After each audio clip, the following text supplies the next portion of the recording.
IAS जैसा कि आप जानते हैं आपका एचसीएस का नोटिफिकेशन बहुत जल्द आने वाला है। तो पॉलिटी की सीरीज़ हमारे द्वारा दी जा रही है और आज हम बात करेंगे लेक्चर 12 की, जिसमें हम सबसे इंपॉर्टेंट पार्ट जो है, जिसमें सबसे ज़्यादा डिस्कशन हुआ है जिस पार्ट, तो फंडामेंटल राइट, ये आपके पार्ट 3 में आता है। पार्ट 3 का जो रेंज है वो है आर्टिकल 12 से लेकर आर्टिकल 35। और सही तरीके से देखा जाए फंडामेंटल राइट्स आपके इसी भाग में आते हैं। यानी कि अगर मैं ध्यान से देखूं, आर्टिकल 14 से लेकर आर्टिकल 32, आर्टिकल 14 से लेकर आर्टिकल 32 जो है वो आपके फंडामेंटल राइट्स की बात करता है। आर्टिकल 12 जो है वो राज्य की बात करता है। आर्टिकल 13 बात करता है कि जो भी कानून संविधान के लागू होने से पहले के हैं उनको चेक किया जाएगा, अगर वो संविधान के अनुरूप होंगे तभी उनको आगे लाया जाएगा। और ऐसे ही हम देखेंगे जब 33, 34, 35 हम देखेंगे, 33, 34, 35, तब हमें संसद की कुछ भूमिका दिखेगी। तो आइए जरा समझते हैं हमारे फंडामेंटल राइट को। और अगर आपसे क्वेश्चन पूछा जाएगा सबसे ज़्यादा डिस्कस्ड पार्ट, सबसे ज़्यादा चर्चाएं किसमें हुई थी, तो आपके पास आंसर होता है पार्ट 3, जिसमें फंडामेंटल राइट्स को, मौलिक अधिकारों को रखा गया है। अब शुरू करने से पहले मैं चाहता हूं हमें जानना होगा कि फंडामेंटल राइट्स क्या होते हैं, राइट। तो देखिए, सबसे पहले आपसे पूछा जा रहा है कि why are they called fundamental rights. ये एक फिलोसफिकल एंगल है इसको समझना, क्योंकि अधिकारों और मौलिक अधिकार, अधिकार और मौलिक अधिकार यानी कि राइट्स और फंडामेंटल राइट्स का डिफरेंस क्या होता है। देखिए, जो राइट्स होते हैं उनके पास भी एक कानूनी दर्जा होता है, वो आपको कहीं ना कहीं राज्य से और कहीं ना कहीं एक इंडिविजुअल से बचाते हैं। ऐसा नहीं है, राइट्स तो राइट्स होते हैं, पर जो फंडामेंटल राइट्स होते हैं ये ऐसे राइट्स होते हैं जिनको छीन पाना राज्य के लिए थोड़ा मुश्किल होता है। छीन तो सकते हैं परंतु छीन पाना सबसे जटिल होता है। कोई भी अधिकार को अगर फंडामेंटल राइट्स में रखा जाएगा तो वो राज्य को काफ़ी नियंत्रित करता है। अर्थात अगर भारत का एक उदाहरण लेते हैं, भारत में 44वां संशोधन 1978 में जो किया गया था, 44th अमेंडमेंट 1978 के द्वारा, 44th अमेंडमेंट 1978 के द्वारा जो संपत्ति का अधिकार है, जो राइट ऑफ प्रॉपर्टी है, उसको मौलिक अधिकार से हटा दिया गया 44वां संशोधन 1978 से। तो मतलब क्या है कि 1978 से पहले अगर आप देखेंगे, अगर राज्य को जमींदारी समाप्त करनी है, राज्य को जमींदारी के जो नियम है वो समाप्त करने हैं, तो बड़ी मुश्किल है, क्योंकि उसमें संपत्ति क्या होती थी, फंडामेंटल राइट्स होती थी। और जो व्यक्ति है फंडामेंटल राइट्स के तहत सीधे डायरेक्ट वे में सुप्रीम कोर्ट जा सकता था। और अगर सुप्रीम कोर्ट ने राज्य को मना कर दिया है तो आपको पता है राज्य फिर कुछ नहीं कर सकता। और वही अब आप देखिएगा, आज ये जो संपत्ति है आफ्टर 44th अमेंडमेंट 1978, उसके पश्चात में क्या दिखता है, ये एक फंडामेंटल राइट से हटा दिया गया है, यानी कि एक नॉर्मल राइट ये बन चुका है, या इसको लीगल राइट भी आप कह सकते हैं। अगर राज्य इस समय किसी की संपत्ति छीनता है, किसी भी जनहित में, स्वार्थ में नहीं छीन सकता, जनहित में छीनता है तो छीन सकता है। और यहां पर जो व्यक्ति है जिसकी जमीन ली जा रही है वो सीधे सुप्रीम कोर्ट नहीं जा सकता, क्योंकि अब ये मात्र एक लीगल राइट रह गया है। तो आपने देखा होगा फंडामेंटल राइट क्या करता है, वो राज्य को कहीं ना कहीं काफी ज्यादा नियंत्रित करता है, राज्य को तानाशाह नहीं होने देता है, राइट। और आगे बढ़ने से पहले मैं बताना चाहता हूं, जैसे आपने सुना होगा मैग्ना कार्टा का नाम। मैग्ना कार्टा ये लिखा है आपके किंग जॉन 1215 में इसे दिया गया था पहली बार, 1215, यानी कि 13वीं शताब्दी में इसकी शुरुआत हो गई है 1215। अब सोचिए, इंग्लैंड की बात है ये, मैग्ना कार्टा इंग्लैंड। तो वहां पर मैग्ना कार्टा क्या था, एक पहली बार एक लिखित दस्तावेज था जिसमें लोगों को अधिकार देने की बात की गई थी। लिखित था ये, जहां पर लोगों को अधिकार देने की बात की गई। तो अर्थात हम कह सकते हैं कि मैग्ना कार्टा ने कहीं ना कहीं जो प्रजा होती थी उसको नागरिक बनाया है, क्योंकि प्रजा और नागरिक में क्या डिफरेंस होता है। प्रजा को जब आप अधिकार दे देते हैं तो वो नागरिक में परिवर्तित हो जाते हैं, और जहां आप नागरिकों को अधिकार देते हैं वहां पर आप राज्य की जो निरंकुश शक्ति होती है उसको कहीं ना कहीं हम नियंत्रित करते हैं। स्टेट की जो एब्सोल्यूट पावर होती है वो लिमिटेड हो जाती है अगर आप अधिकार दे रहे हैं जनता को। तो इसकी शुरुआत में मैग्ना कार्टा से दिखती है, पहली बार हमें दिखता है, परंतु ये एक तरह से हम कहेंगे संपूर्ण नहीं था। शुरुआत तो थी पर पूरा नहीं था, राइट। फिर हमारे समाज में कुछ हमारे फिलोसफर्स आए, जैसे मैं बात करूँ थॉमस हॉब्स की, जिनका जन्म 1588 में हुआ था, मृत्यु उनकी 1679 में हुई थी। वैसे ही हमारे जॉन लॉके आए थे, जिनका जन्म 1632 में हुआ था, जिनकी मृत्यु 1704 में हुई थी। वैसे ही हमारे रूसो साहब आए थे, जिनका जन्म 1712 में हुआ था और मृत्यु जिनकी 1778 में हुई थी। अब मैं ये 3 नाम मैंने लिया आपको, थॉमस हॉब्स, जॉन लॉके और जीन जैकॉस रूसो। इनके नाम मैंने क्यों लिए हैं, क्योंकि ये ऐसे व्यक्ति थे जिन्होंने कहीं ना कहीं एक तानाशाही, जो तानाशाही होती है, जो एक राजा होता है, जो राज्य को प्रतिनिधित्व करता है राज्य का, उस राज्य के पास निरंकुश शक्ति की बात करते थे पहले, इनसे पहले यही थे जिन्होंने कहीं ना कहीं जो राज्य है जिसका प्रतिनिधित्व तो उस समय तो राजा करते थे, आजकल तो सरकारें करती हैं, तो जो राज्य है उसको कहीं ना कहीं नियंत्रित करने की बात की, यानी कि अधिकारों की बात की कि कुछ अधिकार हमेशा लोगों के पास रहेंगे। तो जहां इस तरह के फिलोसफर ने ये बात करने शुरू करी, खासकर मैं नाम लूंगा जैसे लॉके और रूसो का, तो उन्होंने कहीं ना कहीं अपने जो राज्य है, उस समय तो राजा होते थे, उनको एब्सोल्यूट पावर देने की बात नहीं कही थी। कुछ अधिकार जैसे संपत्ति का अधिकार, जीने का अधिकार, आज़ादी का अधिकार यानी कि प्रॉपर्टी, लिबर्टी और लाइफ, ये 3 अधिकारों को लोगों तक सीमित रखा, ये लोगों तक ही रहेंगे, तभी राज्य राज्य कहलाएगा, अन्यथा नहीं कहलाएगा। तो यहाँ से शुरुआत होती है फंडामेंटल राइट्स की। इसीलिए भारत में भी आपको दिखता है, अगर मैं लिबर्टी की बात करूँ तो आपको आर्टिकल 19 में दिखता है, अगर लाइफ की बात करूँ तो आपको आर्टिकल 21 में दिखता है। और प्रॉपर्टी भी हमारा एक समय फंडामेंटल राइट था अंडर आर्टिकल 31, परंतु प्रॉपर्टी को हटा दिया गया है क्योंकि हमारी एक समाजवादी विचारधारा है। तो समाजवादी विचारधारा में कभी भी जमींदारी को नहीं रखा जाएगा, इसीलिए इसको हटाया गया है, राइट। तो मुझे उम्मीद है इस तरह से आप पढ़ेंगे तो आपका पेपर डेफिनेटली आप अच्छा लिख पाएंगे, मेंस भी और अपने प्री को भी क्वालिफाई कर पाएंगे, राइट। तो मुझे उम्मीद है मैग्ना कार्टा आप समझ गए होंगे, 1215 किंग जॉन्स के द्वारा दिया गया है। और फंडामेंटल राइट्स ये क्यों कहलाए जाते हैं? क्योंकि ये बिल्कुल मौलिक होते हैं, बेसिक होते हैं, ये जो राज्य को सही में नियंत्रित करते हैं। अब क्वेश्चन है सर ये क्या ये राज्य को ही नियंत्रित करते हैं, क्या किसी व्यक्ति विशेष को भी नियंत्रित करते हैं? तो इसका आंसर है यस, ये व्यक्ति विशेष को भी नियंत्रित करते हैं। आगे है features of the fundamental rights. देखिए फीचर्स ऑफ फंडामेंटल राइट्स में हमेशा याद रखिएगा ये एब्सोल्यूट नहीं होते हैं, अर्थात क्योंकि देखो जो समाज होता है जब वो परिवर्तनशील होता है, वैसे ही जो आपके मौलिक अधिकार होते हैं उनको भी परिवर्तनशील बनाना पड़ता है, यानी कि एब्सोल्यूट नहीं होता है, समय समय पर इन पे चेंजेस किए जाते हैं। जैसे एक उदाहरण ले लेते हैं, एक समय पर जो शिक्षा का अधिकार है वो मौलिक अधिकार नहीं था, पर 86 अमेंडमेंट जो 2002 में किया गया उसके द्वारा अनुच्छेद 21 को आर्टिकल 21A को जोड़ा गया, जिसके तहत राइट टू एजुकेशन जो है वो एक फंडामेंटल राइट बन चुकी है। और वैसे ही अभी मैंने आपको बताया जैसे संपत्ति का अधिकार था आर्टिकल 31 में, जिसको 44वें संशोधन जो 1978 में किया गया उसके द्वारा हटा दिया गया। तो इन दोनों उदाहरण से आपको क्या दिख रहा है, अगर मैं 86 अमेंडमेंट देखूं तो उसमें नया एक फंडामेंटल राइट जोड़ा गया है, और मैं 44th अमेंडमेंट देखूं उसके द्वारा संपत्ति का अधिकार यानी कि एक फंडामेंटल राइट को हटाया गया है। तो ये घटाना और बढ़ाना ये फंडामेंटल राइट्स में किया जा सकता है, राइट। नेक्स्ट देखते हैं, ये क्वालिफाइड है, बिल्कुल मैंने बता दिया एब्सोल्यूट नहीं है, यानी कि इन पे चेंजेबल हो सकते हैं, पर ये चेंज एक रीजनेबल होना चाहिए, ठीक है, ऐसा नहीं कि कुछ भी मन किया चेंज कर लिया, ऐसा नहीं। Protection against state and individual देते हैं, बिल्कुल देते हैं, ये राज्य के अगेंस्ट आपको बचाते हैं, राइट। जैसे आर्टिकल 21 देख लीजिए, आपका जीवन तब तक नहीं लिया जाएगा जब तक उससे संबंधित कानून नहीं बनाया जाएगा। अब कानून बनाने के लिए तो जस्टिफाई करना पड़ेगा ना कि कानून क्या है, मतलब जब कोई व्यक्ति किसी और व्यक्ति को मारेगा तभी उसके प्राण लिए जाएंगे, अन्यथा नहीं लिए जाएंगे, राइट। और इंडिविजुअल के अगेंस्ट भी बिल्कुल बचाता है। अगर आर्टिकल 17 को अगर आप देखेंगे जो छुआछूत की बात करता है, अनटचेबिलिटी की बात करता है, तो अगर कोई प्राइवेट या एक व्यक्ति विशेष भी आपके साथ छुआछूत करता है तो वो कहीं ना कहीं आर्टिकल 17 अनुच्छेद 17 का अवहेलना कर रहा है, वॉयलेट कर रहा है, ठीक है। Direct access to supreme Court, बिल्कुल आपको डायरेक्ट एक्सेस है सुप्रीम कोर्ट पे।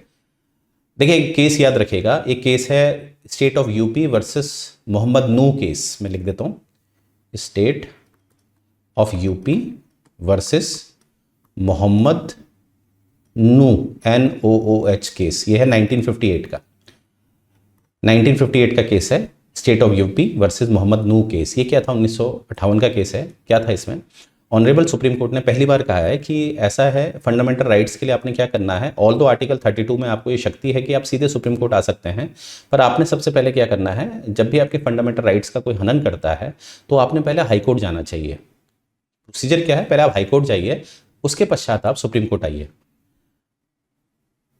तो यहां पर अब क्वेश्चन आता है कि सर इसका मतलब वर्तमान में हम डायरेक्टली सुप्रीम कोर्ट के पास नहीं जा सकते। देखिए ऐसा नहीं है, आप डायरेक्टली सुप्रीम कोर्ट के पास जा सकते हैं, ऐसा नहीं है, पर सुप्रीम कोर्ट ने एक बात रखी है कि पहले आप हाई कोर्ट में जाइए, उसके बाद सुप्रीम कोर्ट आइए। तो आप समझिएगा, अगर आपसे पूछा जाएगा कि आज के समय पे हम डायरेक्टली सुप्रीम कोर्ट नहीं जा सकते हैं, तो मैंने कहा जा सकते हैं, क्योंकि संवैधानिक तौर पे तो जा सकते हैं, पर सुप्रीम कोर्ट ने एक प्रोसीजर दिया है इस केस के तहत, state of UP versus Mohammad Nooh case 1958 का, राइट। आगे बढ़ते हैं, तो directly access to supreme court है, बिल्कुल है, under article 32। Positive and negative rights, right. Positive और नेगेटिव राइट्स का यहां पर क्या मतलब है, यहां पर पॉजिटिव और नेगेटिव आता है विद रिस्पेक्ट टू स्टेट। कहीं पर कोई फंडामेंटल राइट्स होता है जहां पर वो उम्मीद करता है कि स्टेट हस्तक्षेप करे, जैसे बात है अनटचेबिलिटी की, आर्टिकल 17 में है, तो राज्य क्या करे, हस्तक्षेप करे उसमें। अगर कोई अनटचेबिलिटी करता है तो उसमें राज्य हस्तक्षेप करे, नियम बनाए।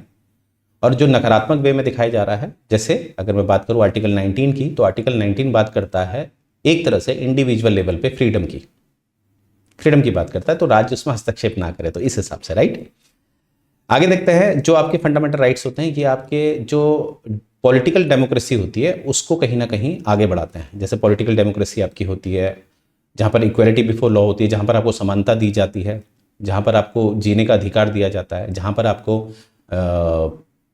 जो इलेक्शंस होते हैं वहाँ पर आपको एडल्ट सफरेज दिया जाता है कि आप एडल्ट सफरेज कर सकते हैं, राइट। यानी कि आपके पास आपको किसी भी तरह से डिस्क्रिमिनेट नहीं किया जाएगा जब आपको वोट देना जाना है या कहीं ना कहीं राजनीति में शामिल होना है, तो आपके साथ किसी भी तरह का भेदभाव नहीं किया जाएगा। तो ये होता है आपका पॉलिटिकल डेमोक्रेसी। सिंपल सा, अगर आप कंफ्यूज हो रहे हैं, पॉलिटिकल डेमोक्रेसी का उदाहरण मैं दे देता हूँ। आर्टिकल 14 देख लीजिएगा, आर्टिकल 21 आप देख लीजिएगा, आर्टिकल 3 to 5, 3 to 6 देख लीजिएगा। 3 to 5 में बताया गया है कि जब इलेक्टोरल रोल बनाया जाएगा तो उसमें किसी भी तरह का भेदभाव नहीं किया जाएगा, ठीक है। और आर्टिकल 3 to 6 में बात की गई है एडल्ट सफरेज की, राइट, कि भाग लेने समय किसी भी तरह का भेदभाव नहीं होगा। तो 3 to 5 और 3 to 6 कहीं ना कहीं आपके पॉलिटिकल डिस्क्रिमिनेशन को रोकते हैं, राइट। और जस्टिसेबल हैं, बिल्कुल जस्टिसेबल हैं, ठीक है, कि अगर आपके फंडामेंटल राइट्स को स्टेट छीनता है तो आप सीधे डायरेक्ट कोर्ट जा सकते हैं, क्योंकि अगर हमारा स्टेट उसे जस्टिफाई नहीं कर पाया तो फिर आपके फंडामेंटल राइट्स नहीं छीने जा सकते। तो जस्टिसेबल का मतलब क्या होता है कि अगर आपको बंदी बनाया जा रहा है, आपको जेल भेजा जा रहा है, तो जो राज्य है जो आपको जेल भेज रहा है, जो पुलिस है आपको जेल भेज रही है, जो न्यायपालिका है जो आपको जेल भेज रही है, उनको जस्टिफाई करना पड़ता है कि हाँ भाई इसने इसका मर्डर किया है तब इसको जेल भेजा जा रहा है, जस्टिसेबल है, राइट। और यहाँ पर क्लेम अगेंस्ट दी स्टेट होता है, ठीक है, कि अगर कोई राज्य कोई ऐसा काम कर देता है जिसमें किसी का फंडामेंटल राइट्स को छीनता है और जस्टिफाई नहीं कर पा रहा है, तो यहाँ पर जिसके अधिकार छीने जा रहे हैं वो क्लेम भी कर सकता है, राइट। तो आप समझ पा रहे होंगे फंडामेंटल राइट्स कितने ज़रूरी होते हैं हमारी एक व्यक्तिगत स्वतंत्रता के लिए। आगे देखते हैं। अब मैंने बताया कि जो हमारे फंडामेंटल राइट्स होते हैं वो कहीं ना कहीं हमारे जो राज्य की जो शक्ति होती है उसको सीमित करते हैं। पर कभी कभी स्थिति ऐसी हो जाती है कि जो लोग हैं वो कहीं ना कहीं कभी कभी गलत तरीके से कुछ लड़ने लग जाते हैं, कुछ ऐसी परिस्थिति बन जाती है जो बड़ी व्यापक हो जाती है, बहुत खतरनाक हो जाती है, जैसे युद्ध हो जाता है, आपसी कम्युनल राइट्स हो गए, इस तरह की स्थिति। तो इस तरह की स्थिति में अधिकारों को अस्थायी रूप से टेम्पररी बेस में सस्पेंड कर दिया जाता है इन फंडामेंटल राइट्स को। तो पार्ट 18 में आपको पता ही है, भारत के संविधान के जो पार्ट 18 है वहां पर आपको दिखता है इमरजेंसी, आपातकाल का प्रावधान। 3 तरह की इमरजेंसी आपको बता रखी है। आर्टिकल 352 में नेशनल इमरजेंसी बता रखी है, आर्टिकल 356 में आपको प्रेसिडेंट रूल बता रखा है, और 360 में आपको फाइनेंशियल इमरजेंसी बता रखी है। तो यहाँ पर अगर हम नेशनल इमरजेंसी की बात करें तो नेशनल इमरजेंसी जब लगाई जाती है तो उसमें आपके फंडामेंटल राइट्स को छीन लिया जाता है, चाहे कोई भी फंडामेंटल राइट्स हो। परंतु इस बात को देखते हुए ये थोड़ा ठीक नहीं लगा, तो 44वां संशोधन किया जाता है 1978 में मोरारजी देसाई सरकार द्वारा। आई रिपीट, 44वां संशोधन, 44th अमेंडमेंट, जिसके द्वारा 20 और 21 को, जो आर्टिकल 20 है जो आपको कन्विक्शन में प्रोटेक्शन देता है, दोष सिद्धि जब आप पे होती है तो उसमें प्रोटेक्शन देता है, और आर्टिकल 21 जो आपको राइट टू लाइफ देता है, जीने का अधिकार देता है, इन दोनों को 20 और 21 को किसी भी तरह इमरजेंसी हो, किसी भी तरह की इमरजेंसी हो, आपके अधिकार छीने नहीं जा सकते। कौन से 20 और 21? तो ये किसने तय किया? ये कौन लेके आया? मोरारजी देसाई की सरकार वाया 44th अमेंडमेंट 1978।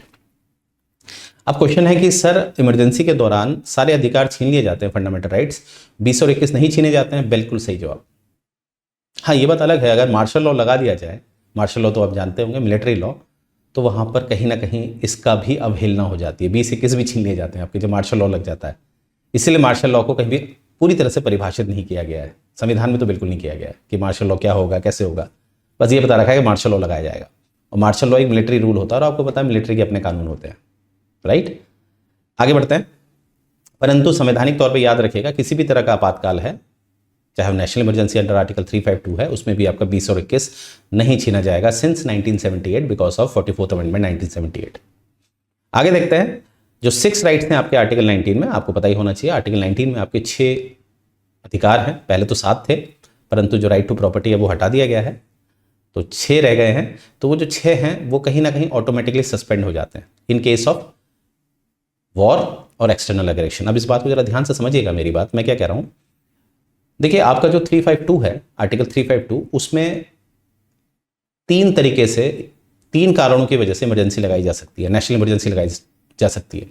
वो 3 कारण हैं आपके, एक्सटर्नल एग्रेशन यानी कि जो बाह्य आक्रमण होता है, मतलब स्थिति बन रही है युद्ध होने की, तो वहां पर लगाया जा सकता है, जिसे एक्सटर्नल एग्रेशन कहते हैं। दूसरा होता है युद्ध, वॉर, और तीसरा होता है इंटरनल डिस्टर्बेंस, अंदरूनी गड़बड़ी। इन 3 आधारों पे नेशनल इमरजेंसी लगाई जा सकती है। अब देखिए जो इंटरनल डिस्टर्बेंस है, आंतरिक गड़बड़ी है, ये पूरी तरह से परिभाषित नहीं है। इसका जो आपको पता ही होगा, एक शब्द के काफ़ी अर्थ निकल सकते हैं, डिपेंड करता है आप किस कंटेक्स्ट में बात कर रहे हैं, राइट। ईरान ने माफ़ कीजिएगा, यूएसए ने ईरान पे सैंक्शन लगा दिया, तो यहाँ पर सैंक्शन क्या हो गया, रोक लगा दी। वैसे ही मेरा बैंक में लोन सैंक्शन हो गया, तो यहाँ पर क्या हो गया, पास हो गया। तो देखिए सैंक्शन शब्द है, पर अलग अलग स्थिति में उसके अलग अलग मतलब निकल के आते हैं। तो यही मैं कहना चाह रहा हूँ कि यहाँ पर जो इंटरनल डिस्टर्बेंस शब्द था, इंटरनल डिस्टर्बेंस, आंतरिक गड़बड़ी जो शब्द था, इसका एक निश्चित अर्थ निकल के नहीं आ रहा था, और कानूनी रूप में ये बड़ा घातक होता है। तो अब क्या है कि इसीलिए आपने देखा होगा, जो इंदिरा गांधी जी ने इमरजेंसी लगाई थी 1975 से 25 जून 1975 में जो इमरजेंसी लगी थी, 25 जून 1975 से लेकर 21 मार्च 1977 तक, 1977 तक जो इमरजेंसी लगी थी, वो इसी कारण की वजह से लगी थी। आधार ये दिया गया था कि आंतरिक गड़बड़ी, क्योंकि इसको परिभाषित तो किया नहीं गया है, और खुद इंदिरा गांधी के कैबिनेट के लोग कहते हैं कि उस समय इमरजेंसी की जरूरत ही नहीं थी, फिर भी इमरजेंसी लगाई गई। क्योंकि इमरजेंसी में क्या होता है, जो एक लोकतांत्रिक ढांचा होता है वो कहीं ना कहीं तानाशाही की तरफ हो जाता है, एग्जीक्यूटिव बहुत पावरफुल हो जाता है। तो इसीलिए ये देखा गया, इसको संवेदनशीलता को समझा गया। इसीलिए 44वां संशोधन मोरारजी देसाई सरकार ने इंटरनल डिस्टर्बेंस, आंतरिक गड़बड़ी शब्द को बदलकर आर्म्ड रिबेलियन डाला। यानी कि अगर कोई विरोध हथियार उठाकर करेगा तभी नेशनल इमरजेंसी अंडर आर्टिकल 352 लगाई जा सकती है, अन्यथा नहीं। अगर आप कैंडल मार्च करके विरोध कर रहे हैं तो किसी भी तरह से इमरजेंसी नहीं लगाई जा सकती। तो एग्जाम वाइज आपने क्या देखा, जो शब्द है इंटरनल डिस्टर्बेंस, उसको बदला गया आर्म्ड रिबेलियन से, बाय 44th अमेंडमेंट 1978। अब यानी कि हमारे 352 में 3 आधार हैं वर्तमान में, सिंस 1978 आज वर्तमान में 3 आधार हैं। एक है वॉर, एक्सटर्नल एग्रेशन और आर्म्ड रिबेलियन। अब देखिए 358 क्या कहता है, 358 में भी चेंजेस किए गए। 358 में क्या चेंजेस किए गए, इसका जो 44th अमेंडमेंट के द्वारा इसका स्कोप नैरो किया गया, कम किया गया, सीमित किया गया। क्या कहना चाह रहा हूं, पहले से क्या होता था, जैसे आप नेशनल इमरजेंसी लगाएंगे 352 के तहत, तो 358 कहता था कि फंडामेंटल राइट जो हैं वो ऑटोमेटिकली क्या हो जाएंगे, सस्पेंड हो जाएंगे। 19 वाले सारे के सारे सस्पेंड हो जाएंगे। फिर से सुनिएगा मैंने क्या बोला, 352 का अगर आह्वान किया जाएगा, राइट, 352 का आह्वान किया जाएगा, तो उसमें 358 कहता है, 358 क्या कहता है कि आर्टिकल 19 अपने आप सस्पेंड हो जाएगा, अपने आप सस्पेंड हो जाएगा। अब 44th अमेंडमेंट में क्या कहा गया, 358 में भी एक बात जोड़ी गई है। 44th अमेंडमेंट से क्या जोड़ा गया है कि जो 352 में आधार है एक्सटर्नल वाले, एक्सटर्नल से मेरा मतलब है वॉर और एक्सटर्नल एग्रेशन, अगर ये होंगे तभी आर्टिकल 19 अपने आप क्या हो जाएगा, लैप्स हो जाएगा, सस्पेंड हो जाएगा अपने आप, अलग से प्रेसिडेंशियल ऑर्डर की जरूरत नहीं पड़ेगी। परंतु अगर 352 के तहत इमरजेंसी लगाई जा रही है आर्म्ड रिबेलियन के आधार पर, आर्म्ड रिबेलियन मतलब होता है इंटरनल होता है, आर्म्ड रिबेलियन के आधार पर लगाई जाएगी, तो आर्टिकल 19 ऑटोमेटिकली सस्पेंड नहीं होगा। तो 358 क्या करता था, पहले आर्टिकल 19 को ऑटोमेटिकली सस्पेंड कर देता था, परंतु अब ऐसा नहीं है। अब देखना पड़ेगा कि आपातकाल का आधार क्या है। अगर वो वॉर और एक्सटर्नल एग्रेशन है तभी आपका आर्टिकल 19 ऑटोमेटिकली सस्पेंड हो जाएगा, और अगर आधार आर्म्ड रिबेलियन है तब आपका आर्टिकल 19 सस्पेंड नहीं होगा। तो इसीलिए मैंने बोला तो 358 को भी सीमित किया गया, right, very important for your exam. आगे देखते हैं क्लासिफिकेशन ऑफ ह्यूमन राइट्स क्या है। पहले तो ये 7 थे, अब तो 6 रह गए, क्योंकि मैंने बताया था आपको जो राइट टू प्रॉपर्टी है जो आर्टिकल 3(1) में था, इसको 44वें संशोधन से फंडामेंटल राइट से हटाकर संविधान के अन्य भाग यानी कि आर्टिकल 300A में रख दिया गया है, राइट। ये बात आपने याद रखनी है, जो है पार्ट 12 में, पार्ट 12 300A में रख दिया गया है। और बाकी आप देखेंगे राइट टू इक्वालिटी है आपका 14 से 18 में, राइट टू फ्रीडम है आपका 1922 से, राइट अगेंस्ट एक्सप्लॉयटेशन है आपका 23 से 24 में, right to freedom of religion है आपका 25 से 28 से, कल्चरल एंड एजुकेशनल राइट्स हैं आपके 29 से 30 में, और जो 7वां है राइट टू कॉन्स्टिट्यूशनल रेमेडीज, ये है आपका आर्टिकल 32 में। भारत के संविधान में रिट्स की जो शक्ति है वो वर्तमान में 2 संस्थानों के पास है, एक है आपके supreme court, honourable supreme court, और एक है आपके ऑनरेबल हाई कोर्ट्स। परंतु समझने वाली बात है कि हाई कोर्ट का जो रिट्स का जुरिस्डिक्शन है वो आर्टिकल 226 में है, और मैंने बताया कि जो फंडामेंटल राइट्स हैं वो भाग 2 में आते हैं। उसके हिसाब से आपको ये याद रखना है कि जो रिट सुप्रीम कोर्ट जारी करता है वो एक खुद फंडामेंटल राइट है। ये रिट क्या है जो सुप्रीम कोर्ट जारी करता है, ये खुद एक फंडामेंटल राइट है, पर जो हाई कोर्ट रिट जारी करता है वो फंडामेंटल राइट नहीं है। अर्थात अगर आप हाई कोर्ट के पास जाते हैं और हाई कोर्ट अगर आपको एंटरटेन नहीं कर रहा है तो आप अपना ये अधिकार फोर्स नहीं कर सकते, क्योंकि ये फंडामेंटल राइट नहीं है, राइट। परंतु सुप्रीम कोर्ट से तो आप मांग ही सकते हैं, इसीलिए सुप्रीम कोर्ट को ही कहा जाता है guarantor of the fundamental right, क्योंकि ये इनका जो रिट है ये खुद एक फंडामेंटल राइट है। तो इसलिए गारंटर हम हाई कोर्ट को नहीं कह सकते, किसको कहते हैं, सुप्रीम कोर्ट को। वेरी इंपॉर्टेंट पॉइंट, याद रखिएगा इस पॉइंट को। अब यहाँ पर एक बात ध्यान से देखिएगा, जैसे लोकतंत्र जो होता है, डेमोक्रेसी जो होती है, डेमोक्रेसी में एक समस्या भी है। कहते हैं ना एवरी कॉइन हैज 2 फेसेस, हर सिक्के के 2 पहलू होते हैं। लोकतंत्र में खूबियां भी हैं, परंतु एक कमी क्या है कि जो अल्पसंख्यक हो जाते हैं उनको वो कानून मानने पड़ते हैं जो वो नहीं चाहते हैं। अब मैं क्या समझाना चाह रहा हूँ आपको, जैसे एक हाइपोथेटिकल एग्जाम्पल है। मान लेते हैं भारत में, अब जो मैं हाइपोथेटिकल एग्जाम्पल दे रहा हूँ अगर वो वास्तविकता से रिलेट करता है तो उसको आपने हाइपोथेटिकली मानना है, ठीक है, इसको बस सीखने के लिए सुनना है। अब मैं कह रहा हूँ कि भारत में हिंदुओं की जनसंख्या बहुत ज़्यादा है, 80%, 80% मानते हैं। अब सरकार बन रही है हिंदुओं की, ठीक है, क्योंकि यहाँ पर क्या है, बहुमत किसका, हिंदुओं का है। लोकतंत्र की ये तो कमी है ना। अब जो 20% जो अन्य वर्ग है, अब उसको वो कानून मानने पड़ेंगे जो वो नहीं चाहते थे, क्योंकि अब सरकार तो उनकी बनी नहीं रही है, वो तो केवल 20% है, क्योंकि लोकतंत्र में तो सरकार उसकी बनेगी जिसके पास बहुमत होगा। अब जो 20% है, हो सकता है उनका एक्सप्लॉयटेशन हो, उनका नुकसान हो सकता है, राइट। इसी को कहते हैं पॉपुलर सोवरेनिटी। पॉपुलर सोवरेनिटी में ये नुकसान हो जाता है, जो कि रूसो ने दी थी। पॉपुलर सोवरेनिटी में क्या होता है कि जो अल्पसंख्यक होते हैं उनका नुकसान हो जाता है, पर भारत ने कभी भी पॉपुलर सोवरेनिटी को इस्तेमाल नहीं किया। उसने कौन सी करी है, उसने पार्लियामेंट्री सोवरेनिटी को इस्तेमाल किया है। पार्लियामेंट्री सोवरेनिटी में क्या होता है कि आपके जो अल्पसंख्यक हैं उनका किसी भी तरह से शोषण ना हो, तो उनके अधिकारों को एक मौलिक अधिकार का रूप दे दिया जाता है। जैसे आप देख रहे होंगे एक्सप्लॉयटेशन के अगेंस्ट आपको दिख रहा होगा कि अधिकार है, राइट, और आपको दिख रहा होगा कल्चरल एंड एजुकेशनल राइट्स भी मिलते हैं। कल्चरल मतलब होता है जो माइनॉरिटी में होते हैं उनका कल्चर खतरे में हो सकता है, कल्चर छोटा है तो वो समाप्त किया जा सकता है, मेजोरिटी के द्वारा तो नहीं, समाप्त नहीं कर सकते आप, तो कल्चरल एंड एजुकेशनल राइट्स मिलते हैं।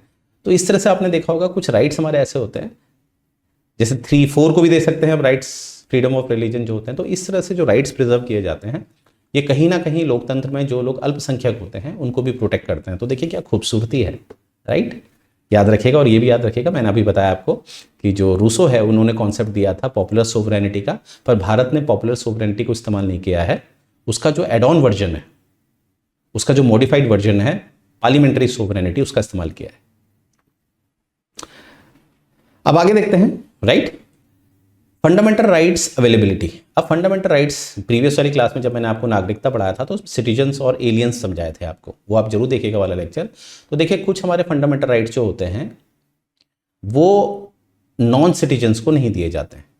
अर्थात सिटीजन के पास तो सारे ही होंगे, पर जो नॉन सिटीजन है उनके पास वो अधिकार नहीं होते हैं जो सिटीजन्स को दिए जाते हैं, एक्सक्लूसिवली सिटीजन्स के लिए होते हैं। जैसे 15, 16, 19, 29, 30, ये जो 5 फंडामेंटल राइट्स हैं ये केवल सिटीजन्स के लिए होते हैं, केवल सिटीजन्स के लिए होते हैं। इसलिए देखिए आर्टिकल 16 देखिए, जो हमारे वहाँ सरकारी पद होते हैं, पब्लिक एम्प्लॉयमेंट होते हैं, वो हमेशा सिटीजन्स को ही दिए जाते हैं। यानी कि भारत का अगर आपको राष्ट्रपति बनना है, प्रधानमंत्री बनना है, चीफ जस्टिस ऑफ इंडिया बनना है, तो आपको क्या होना पड़ेगा, भारत का नागरिक। तो ऐसे पद हमेशा किसके लिए होते हैं, सिटीजन्स के लिए। और बाकी जो हैं, जो बाकी अगर आप 15, 16, 19, 29, 30 को हटा दें, बाकी जितने भी फंडामेंटल राइट्स हैं वो हमारे नॉन सिटीजन्स को भी दिए जाते हैं। और जो हमारे एनिमी एलियंस होते हैं, क्योंकि मैंने कहा था नॉन सिटीजन में भी ऐसे होते हैं, एलियन होते हैं और एनिमी एलियन होते हैं।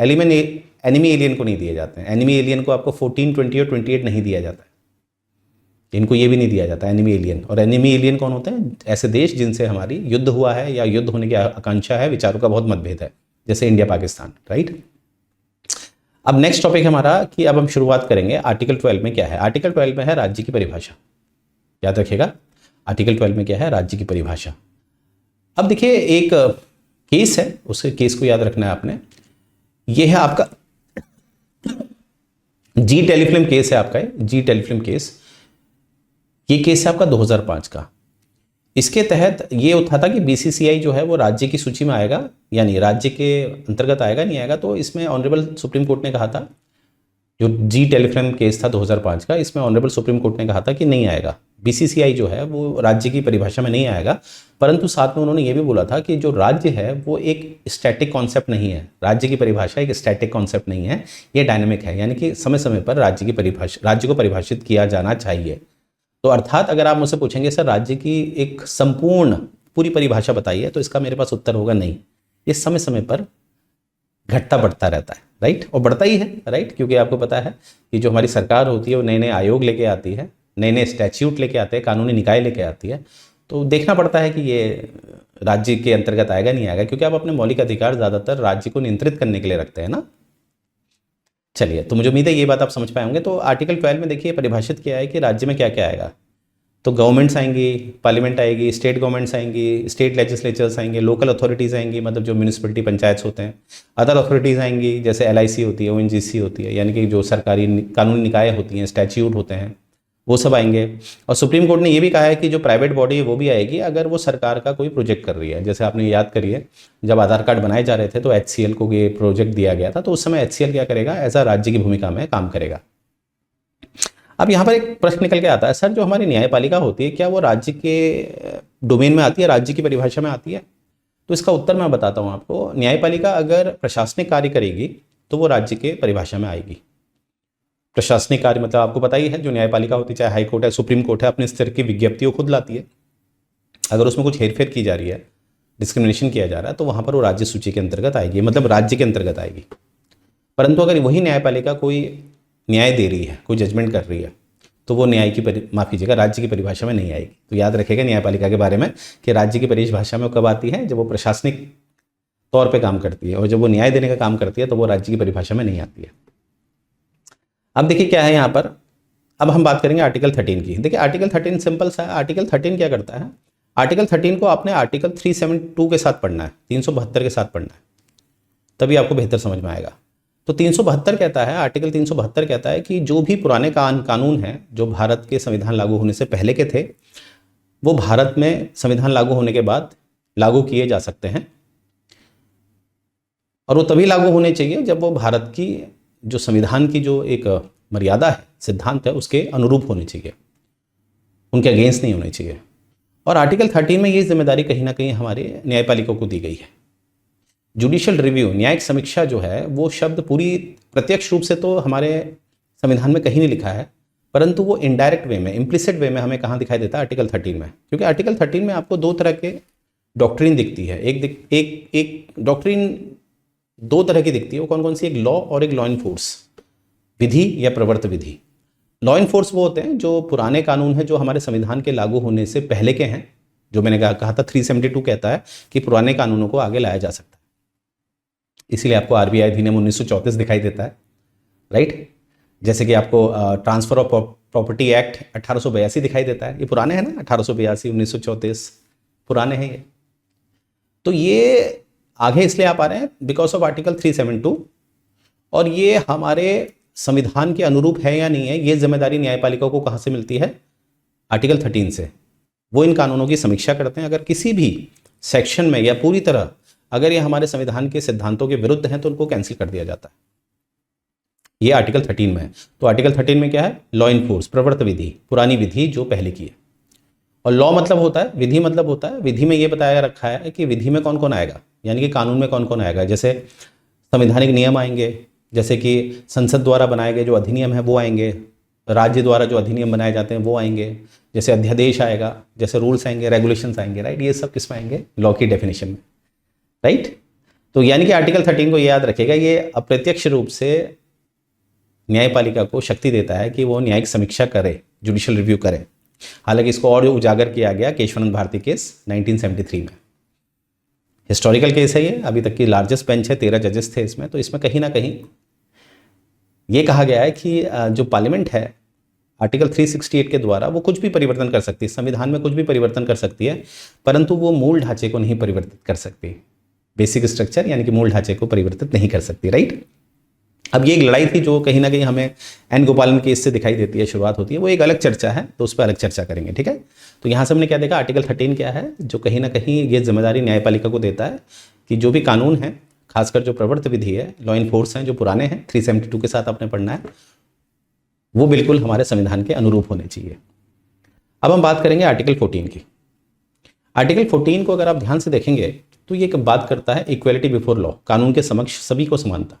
पर इसमें आपको समझने वाली बात है, इसमें दो सिद्धांत दिए गए हैं, दो डॉक्ट्रीन है इसमें। एक है इक्वलिटी बिफोर लॉ, लॉ मतलब सिंगल बोला मैंने, इक्वलिटी बिफोर लॉ ये सिंगुलर है देखिए, और एक होता है इक्वल प्रोटेक्शन ऑफ लॉस, यहां पर देखिए लॉस।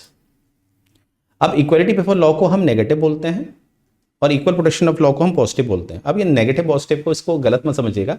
नेगेटिव पॉजिटिव का मतलब होता है कि यहां पर राज्य को देखा जाता है कि राज्य दूर रहेगा जब नेगेटिव की बात होगी, और पॉजिटिव की बात होगी राज्य हस्तक्षेप करेगा।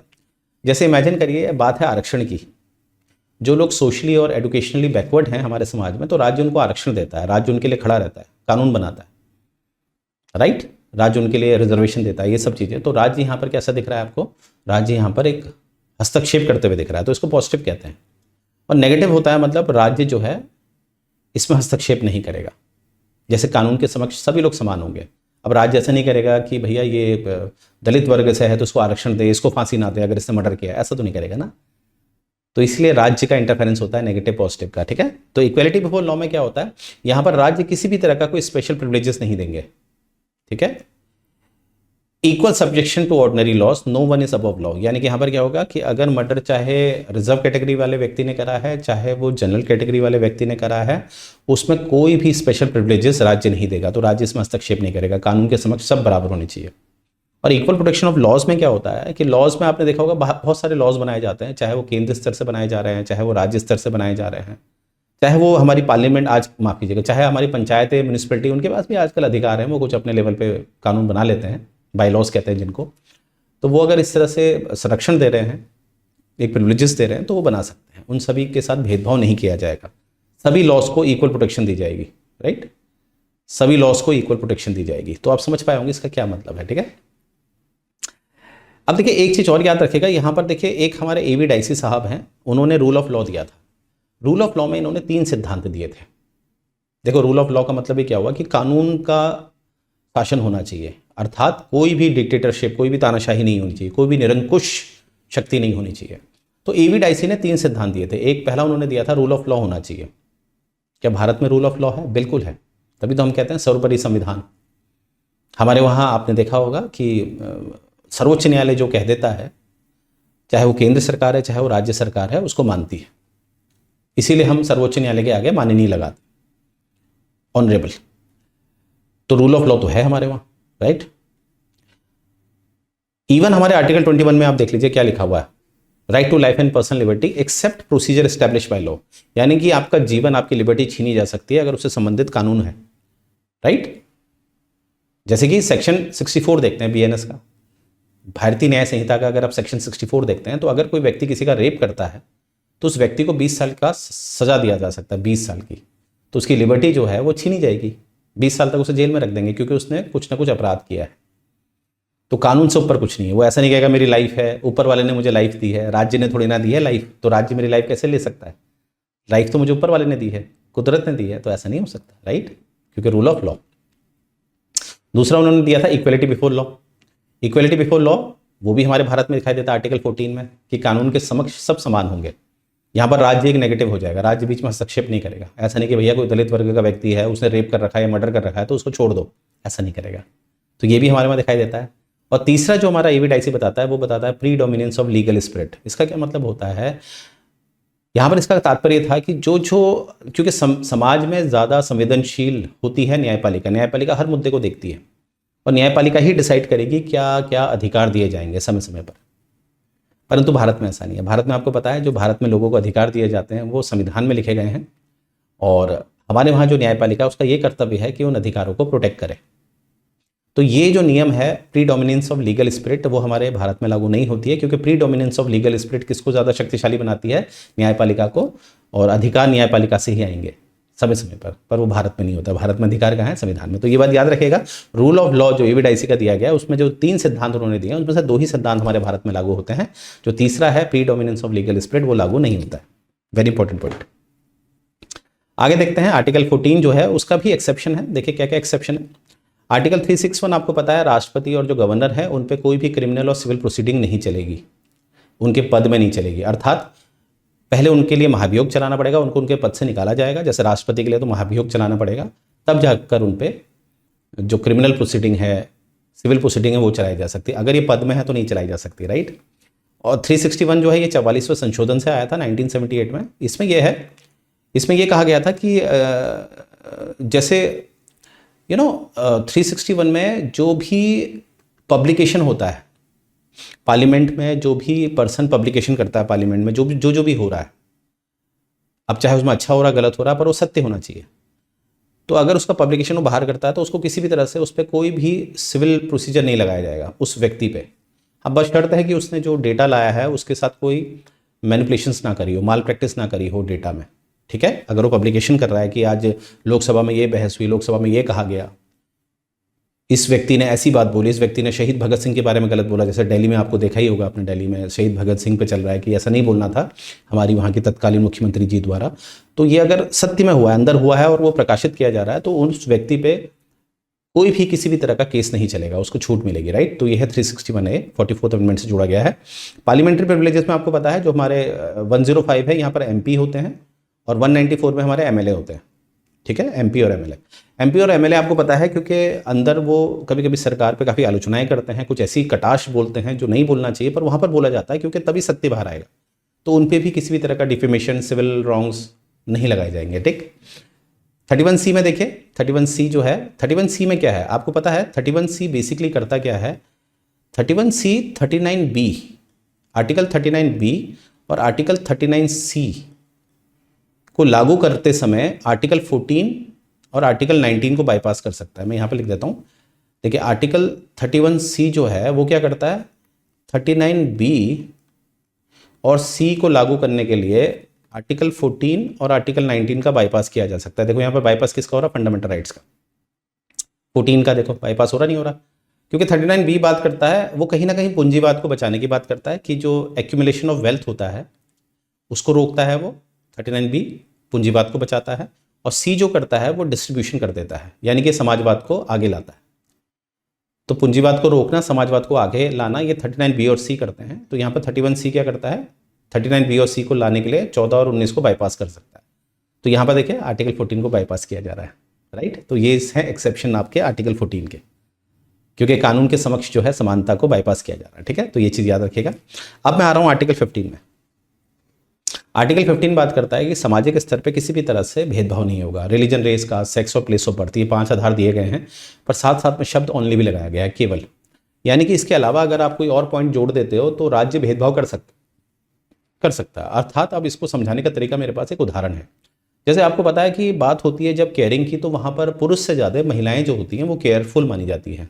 केयरिंग नेचर ऊपर वाले ने महिलाओं को ज़्यादा दे रखा है। तो इसीलिए जब नर्स की विज्ञप्ति आती है तो वहाँ पर साफ लिखा रहता है कि नर्स के लिए जो अप्लाई करेंगे वो केवल महिलाएं करेंगी। तो ऐसा नहीं कि पुरुष जो हैं वो इस तरह का अगर भेदभाव देख रहे हैं तो वो सुप्रीम कोर्ट के पास चले जाएंगे कि भैया हमारे साथ तो भेदभाव हो रहा है। देखो यहाँ पर सरकार क्या करती है कि यहाँ पर सेक्स के आधार पर भेदभाव कर रही है कि सिर्फ महिलाओं को बुला रही है, पर एक और जस्टिफिकेशन दे रही है, केयरिंग नेचर, राइट। जैसे एक और उदाहरण ले लेते हैं, जैसे आप केदारनाथ, बद्रीनाथ जाइए तो वहाँ पर जो मुख्य पुरोहित होते हैं वो ज़्यादातर ब्राह्मण ही होते हैं। अब यहाँ पर तो अभी हमने देखा ना, रिलीजन, रेस, कास्ट के हिसाब से कोई भी भेदभाव नहीं होगा। रिलीजन तो कोई जो हमारे इस्लाम वर्ग के व्यक्ति हैं वो भी तो कहेंगे कि केदारनाथ की जो मेन सीट है उसमें हमें बैठाइए। पर आप देखिए यहाँ पर भी हमारी राज्य इसमें भेदभाव कैसे करता है, उसमें ये बताता है, जस्टिफिकेशन ये देता है कि आपको वेदों का ज्ञान होना चाहिए, एक संस्कृति से जुड़ाव होना चाहिए, तभी इस पोस्ट में आप बैठ सकते हैं। तो मुझे उम्मीद है आप समझ गए होंगे कि आर्टिकल 15 में या आर्टिकल 16 में दोनों में ओनली शब्द लिखा गया। ओनली क्या करता है? वो कहीं ना कहीं डिस्क्रिमिनेशन को अलाउ करता है, बट वो एक रीजनिंग बेस होना चाहिए, तर्कपूर्ण होना चाहिए। तो ओनली शब्द का ये महत्व होता है, राइट। तो आर्टिकल 15 में भी हमें दिखाई देता है कि सामाजिक स्तर पे और आर्टिकल 16 जो होता है वो पब्लिक एम्प्लॉयमेंट में भी हमें दिखाया जाता है ओनली शब्द बशर्त। और ये भी याद रखिएगा आर्टिकल 15 में 5 आधार है, रिलीजन, रेस, कास्ट, सेक्स और प्लेस ऑफ बर्थ। और आर्टिकल 16 में 2 और आ जाते हैं, डिसेंट आ जाता है, वंश आ जाता है, एंड रेस, नहीं सॉरी, रेजिडेंस आ जाता है। आर्टिकल 16 में 2 और आ जाते हैं, डिसेंट एंड रेजिडेंस। रेजिडेंस के आधार पर भी पब्लिक एम्प्लॉयमेंट में भेदभाव नहीं होना चाहिए, पर तब भी हमें दिखाई देता है जब ग्रुप सी और ग्रुप डी की पोस्ट में आपको पता ही है डोमिसाइल लिया जाता है। आधार ये दिया जाता है कि जो व्यक्ति है जो नीचे काम करेगा उसको उस राज्य के कल्चर से वो ज़्यादा वाकिफ होता है, राइट। तो आइए आगे बढ़ते हैं। तो मुझे उम्मीद है ये चीज़ आप समझ पाए होंगे। अब देखिए यहाँ पर 15 में भी आपके एक्सेप्शंस हमें दिखाई देते हैं, जैसे यहाँ पर SC ST को आगे बढ़ाने के लिए, सोशल इकोनॉमिकली बैकवर्ड कास्ट को आगे बढ़ाने के लिए, इकोनॉमिकली वीकर सेक्शन आगे बढ़ाने के लिए, तो आपको रिजर्वेशन का प्रावधान दिखता है। तो रिजर्वेशन दिया जाता है, मैंने अभी बताया आपको, क्योंकि कहीं ना कहीं मैंने पहले ही बताया था आपको, fundamental rights are not absolute. Absolute का मतलब होता है कि उनको कहीं ना कहीं, और मैंने राज्य को बताया था कभी ये नेगेटिव करता है कब पॉजिटिव करता है, तो यहाँ पर राज्य को पॉजिटिव कर रहा है। राज्य क्या कर रहा है, जो सोशली एजुकेशनली बैकवर्ड होता है क्लास, उसको आगे बढ़ाने के लिए राज्य क्या करता है, हस्तक्षेप करता है। अब देखिए यहाँ पर आपको दिख रहा होगा, जैसे रिजर्वेशन के लिए फॉर ABC, जैसे OBC मतलब और अदर बैकवर्ड कास्ट में एक क्रीमी लेयर का कॉन्सेप्ट आया था कि जो लोग इकोनॉमिकली बहुत साउंड है उनको रिजर्वेशन नहीं दिया जाएगा, अन्यथा OBC को 27% रिजर्वेशन देने की बात की गई थी। और ऐसे ही इकोनॉमिकल वीकर सेक्शन को 103rd अमेंडमेंट के द्वारा 10% आरक्षण दिया गया है। ठीक है, ये आपने याद रखना है, ये अमेंडमेंट आपने याद रखना है। 93rd अमेंडमेंट है OBC के लिए जो 2005 में हुआ था, और ये इकोनॉमिकली वीकर सेक्शन के लिए 103rd अमेंडमेंट हुआ था 2019 में। हालांकि ये बात भी सुप्रीम कोर्ट ने कह रखी है कि जो क्रीमी लेयर है SC ST का, उस पर भी हमने काम करना है, उस पर काम करना है सरकारों ने, पर अभी तक वो बिकॉज ऑफ पॉलिटिकल प्रेशर ऐसा काम नहीं हो रहा है, राइट। अब देखिए आगे देखते हैं हम। आर्टिकल 16 मैंने बताई दिया आपको, यहाँ पर पब्लिक एम्प्लॉयमेंट को स्पेसिफाई किया गया है कि पब्लिक एम्प्लॉयमेंट में किसी भी तरह का भेदभाव नहीं होगा, राइट। पर भेदभाव में मैंने आपको बताया अभी कि जो रिजर्वेशन है वो आपका आर्टिकल 16 के तहत भी आएगा, ठीक है। अच्छा, यहाँ पर एक केस देखिए, इंदिरा साहनी केस 1992। जैसे देखिए अगर हम चर्चा करें तो हम जानते हैं कि बैकवर्ड कमीशन के लिए संविधान ने ये शक्ति राष्ट्रपति को दे रखी है कि समय समय पर जो सोशली एजुकेशनली बैकवर्ड हैं, बैकवर्ड कास्ट हैं, बैकवर्ड क्लास है, उसके लिए आयोग गठित करेगा राष्ट्रपति। ये संवैधानिक एक शर्त है राष्ट्रपति के लिए। इसीलिए हमें दिखता है 1953 में काका कलेलकर कमेटी गठित की गई थी। काका कलेलकर कमेटी गठित की गई थी 1953 में। और कहीं ना कहीं हमें दिखता है आगे चलकर 1979 में मंडल कमीशन गठित किया गया, इतने गैप के बाद।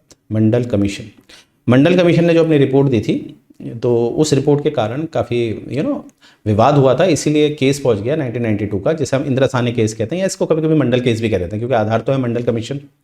तो मंडल कमीशन की जो रिपोर्ट के कारण फिर ये मुद्दा ऑनरेबल सुप्रीम कोर्ट में पहुंच गया था, काफ़ी विवाद हुआ था इसमें। फिर ये जो केस है इंदिरा साहनी केस, इसमें हमारे ऑनरेबल सुप्रीम कोर्ट ने जो मंडल आयोग ने बात की थी, जो सरकार ने मानी थी, उसकी व्याख्या करी। जैसे 27% आरक्षण की जो बात की गई थी OBC को, वो दिया गया, ये बात मंडल आयोग ने भी कही थी। क्रीमी लेयर को हटाने की बात हमारे ऑनरेबल सुप्रीम कोर्ट ने कही थी। क्रीमी लेयर की बात कोई भी हमारे मंडल कमीशन ने नहीं कही थी। और कहीं ना कहीं यहाँ पर जो 10% रिजर्वेशन है इकोनॉमिकली वीकर सेक्शन को, वो देने की बात की गई थी। और टोटल जो कोटा है वो 50% से ज़्यादा नहीं होना चाहिए। और यहाँ पर ऑनरेबल सुप्रीम कोर्ट ने ये भी कहा था कि जो SC ST वर्ग है उसको जो रिजर्वेशन है वो सिर्फ रिक्रूटमेंट के समय मिलना चाहिए, प्रमोशन में कोई रिजर्वेशन नहीं मिलना चाहिए। और जो कैरी फॉरवर्ड रूल है वो कहीं ना कहीं 50% रूल को ब्रेक नहीं करना चाहिए। कैरी फॉरवर्ड रूल होता है मतलब जो पुरानी विज्ञप्ति होती है, अगर वो सीट नहीं भर पाई है ना, जो रिजर्व सीट होती है, अगर वो नहीं भर पाई तो उनको आगे आप फॉरवर्ड नहीं कर सकते। अगर फॉरवर्ड कर भी रहे हैं तो वो 50% क्रॉस नहीं होना चाहिए। पूरा जो आरक्षण का दायरा है वो 50% पूरा नहीं हो, मतलब ऐसा नहीं कि आपने पुराना बैकलॉग दिखा के कह दिया कि 70%, हर साल का आपने 50% ले लिया और पिछला बदला 20% है, आप 70% आरक्षण दे रहे हैं, ऐसा नहीं करना है, राइट। और हमारे ऑनरेबल सुप्रीम कोर्ट ने यह भी कहा कि परमानेंट स्टैट्यूटरी बॉडी बनाया जाए इस काम के लिए, ठीक है। तो यहाँ पर देखिए, ये मैंने ऑलरेडी बता दिया आपको, 1953 में काका कलेरकर बनाया गया था और 1979 में BP मंडल कमीशन बनाया था, जिन्होंने रिकमेंडेशन दिया था 27% OBC का। फिर इसको लागू करने में हमें VP सिंह की सरकार दिख रही है। 1991 में नरसिम्हा राव सरकार ने इसको कहीं ना कहीं कुछ क्योंकि 1992 में हमारे इंदिरा साहनी केस के बाद हमारी जो नरसिम्हा राव गवर्नमेंट है उसने इसमें काफ़ी चेंजेस करे और कहीं ना कहीं जो national commission for backward caste है उसको कहीं ना, माफ़ करना, national commission for backward commission है उसको एक कॉन्स्टिट्यूशनल स्टेटस दिया बाय 102nd अमेंडमेंट, जो आगे हमें दिखता है, ठीक है। पर याद रखिएगा ये जो national commission of backward class है इसको 102nd कॉन्स्टिट्यूशनल अमेंडमेंट बाद में मिला है, संवैधानिक दर्जा बाद में मिला है, पहले ये कानूनी निकाय स्टैट्यूटरी के द्वारा ये आया था, ठीक है। क्योंकि यहाँ पर क्या कहा है, देखो सुप्रीम कोर्ट ने क्या कहा था, एक परमानेंट स्टैट्यूटरी बॉडी बनानी चाहिए, तो इसलिए बनी थी national commission for backward class की एक स्टैट्यूटरी आयोग बना था, जिसे आगे चलकर एक संवैधानिक दर्जा दिया गया 102nd अमेंडमेंट के द्वारा, राइट। ये बात आपने याद रखनी है, क्योंकि हमारे संविधान में अगर आप देखेंगे आर्टिकल 338A को देखेंगे, 338 को देखेंगे सॉरी, वहाँ पर नेशनल कमीशन फॉर SC और ST था, यानी कि इन्हीं को संवैधानिक दर्जा था, फिर इनको अलग अलग किया गया। पर आज के समय में हमारे पास नेशनल कमीशन फॉर SC अलग है, नेशनल कमीशन फॉर ST अलग है, और national commission for other backward caste अलग है। ये तीनों क्या हैं आज के समय में हमारे एक संवैधानिक निकाय हैं, संवैधानिक, राइट, कॉन्स्टिट्यूशनल बॉडीज हैं। अब यहाँ पर एक सब कैटेगरीज की बात हुई थी OBC के अंदर भी, तो उसके लिए हमारे एक जस्टिस रोहिणी कमीशन बनाया गया था। तो याद रखिएगा आपसे एग्जाम में प्री में डायरेक्ट पूछा जाता है इनमें से कौन सी सब कैटेगरी OBC कमीशन था, तो जस्टिस रोहिणी कमीशन 2017 का। अब आता हूँ मैं आर्टिकल 17 में, जो बात करता है अनटचेबिलिटी की। देखिए मैंने कहा था ये एक प्राइवेट के अगेंस्ट भी करवाया जा सकता है, ठीक है। तो untouchability and forbid of practice in form, क्योंकि देखिए भारत की एक, जैसे आपने सुना होगा किसी ने कहा था कि गो बैक टू वेदास, कौन थे वो, स्वामी दयानंद सरस्वती, कहा था ना उन्होंने गो बैक टू वेदास, क्योंकि वेदों में तो कभी लिखा ही नहीं था कि छुआछूत होनी चाहिए। जब से ये लेटर वैदिक पीरियड में जब ब्रह्मनास आए थे तो वहाँ पर ये वर्ण सिस्टम को जातिबद्ध कर दिया गया था, कास्ट से जोड़ दिया गया था, इसीलिए छुआछूत शुरू हो गई थी, अनटचेबिलिटी का कॉन्सेप्ट शुरू हो गया था। तो इसीलिए इसको बिल्कुल किसी भी तरह से नहीं स्वीकारा जाएगा, क्योंकि ये एक इनह्यूमन कंडीशन है, राइट।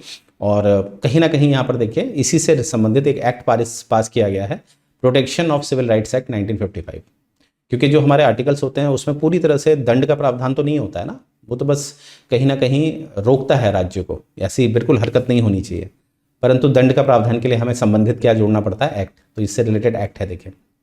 और यहाँ पर ऑनरेबल सुप्रीम कोर्ट ने साफ कहा है कि जो आर्टिकल 17 है वो प्राइवेट प्लेयर के अगेंस्ट भी जारी किया जाएगा। PUDR केस 1982 में ये बात साफ की गई, ये बात याद रखेगा कि आर्टिकल 17 एक प्राइवेट के अगेंस्ट भी जारी किया जा सकता है, क्योंकि हमने जो आर्टिकल 12 पढ़ा है वहाँ पर राज्य की परिभाषा है, और राज्य की परिभाषा में आपको प्राइवेट कहीं भी नहीं दिखाई देता। हाँ, ये बात ऑनरेबल सुप्रीम कोर्ट ने आगे चल के बोली कि अगर कोई प्राइवेट संस्थान गवर्नमेंट का काम करेगा तब वो स्टेट की डेफिनेशन में आएगा, पर जनरल वे में आप देखेंगे तो आर्टिकल 12 में प्राइवेट को नहीं रखा गया है।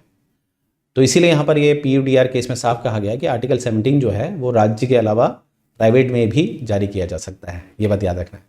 18 है आपका एबोलिशन ऑफ टाइटल। अगर आप 17 और 18 को पढ़ेंगे तो एक साथ पढ़ेंगे तो आपको क्या समझ में आ रहा है कि जो लोग जिनको नीचे रखा गया था समाज में, अनटचेबल्स कहा गया था जिनको, उनको अनटचेबल नहीं बोलना है, उनको आगे बढ़ाना है, तो आर्टिकल 17 हो गया। और जो लोग इस समाज के बड़े कुलीन वर्ग के लोग थे, जो राजा महाराजा कहते थे अपने आप को, अब उनके टाइटल उन्हें यूज़ नहीं करने हैं, तो उनको नीचे किया गया। तो समानता की तरफ हो रहा नहीं हो रहा, आर्टिकल 17 नीचे से ऊपर कर रहा है और 18 क्या कर रहा है, ऊपर से नीचे कर रहा है। तो समानता ला रहा नहीं ला रहा, दोनों को अगर साथ पढ़ते हैं। तो यहाँ पर ये साफ किया गया कि किसी भी तरह का टाइटल का इस्तेमाल नहीं किया जाएगा, राइट। और यहाँ पर ये भी प्रावधान किया है कि जो इंडियन सिटीजन्स हैं वो बाहर से टाइटल को एक्सेप्ट नहीं कर सकते, और जो foreigner holding office under any state need president consent of foreign title. अगर आप बाहर फॉरेन के हैं, एम्बेसी में बैठते हैं आप, और आपकी सरकार यानी कि USA का कोई फॉरेन, माफ़ कीजिएगा, USA की एम्बेसी है भारत में, और एम्बेसी में कोई बैठता है, USA का है वो, अगर वो USA उसे कोई टाइटल देता है, वो भारत में तभी अपना सकता है जब राष्ट्रपति उसको इजाज़त देंगे। और ये वैसा वर्षा भी होता है, ठीक है। कोई ऐसा नहीं कि कोई भारत का व्यक्ति है वो बाहर बैठता है USA की, मतलब USA में इंडियन एम्बेसी में वो बैठता है, USA में इंडियन एम्बेसी में वो बैठता है, और वहाँ पर उसे कोई टाइटल दिया जा रहा है, तो तब तक जब तक राष्ट्रपति उसको परमिट नहीं करेंगे तब तक वो नहीं ले सकता, राइट। ये चीज़ याद रखनी है आपने। अब यहाँ पर एक केस देखिए, बालाजी राघवन केस 1996 का है।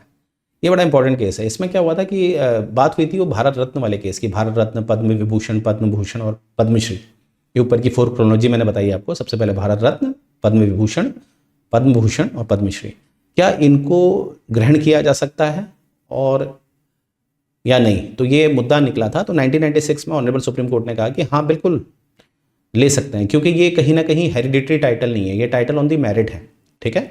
ये कोई हेरिडिटरी टाइटल नहीं है, ये मेरिट पे है टाइटल। आपने कुछ ऐसा काम किया जिसमें आप प्रथम आए हैं तो आपको इज्जत दी जा रही है। परंतु साथ में ये भी कहा कि आप इसको प्रीफिक्स और सुफिक्स की तरह इस्तेमाल नहीं कर सकते, ना ही अपने नाम के उपसर्ग में लगा सकते हैं, ना ही प्रत्यय के रूप में लगा सकते हैं, राइट, ना आगे ना पीछे।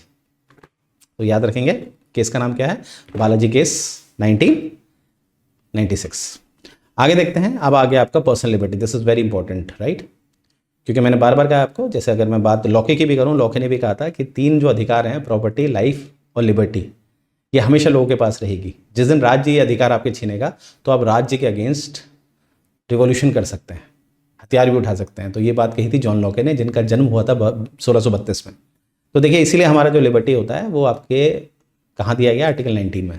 तो देखिए आर्टिकल 19(1) जो है, यहाँ पर 6 फंडामेंटल राइट्स की बात है। तो ए कहता है आपका freedom of speech and expression, आपकी जो अभिव्यक्ति करने की और जो स्वतंत्रता है वो यहाँ पर दी जाती है। वाक और अभिव्यक्ति कहते हैं ना, राइट। पर इसका जो एक्सेप्शन है वो 19(2) में है। वही बात होगी, मैं भारत माता की जय कह सकता हूँ, बिल्कुल कह सकता हूँ, पर मैं इसके शब्द नहीं बोल सकता। किसी की कोई गरिमा होती है वो नहीं कर सकता, क्योंकि समाज को सभ्य समाज रहने का, सब जो समाज है वो सभ्य समाज तभी रहेगा जब उसमें एक गरिमा रखी जाएगी, एक लिमिटेशन रखा जाएगा, राइट। तो यहाँ पर है, देखिए ये सारे के सारे पॉइंट, राइट।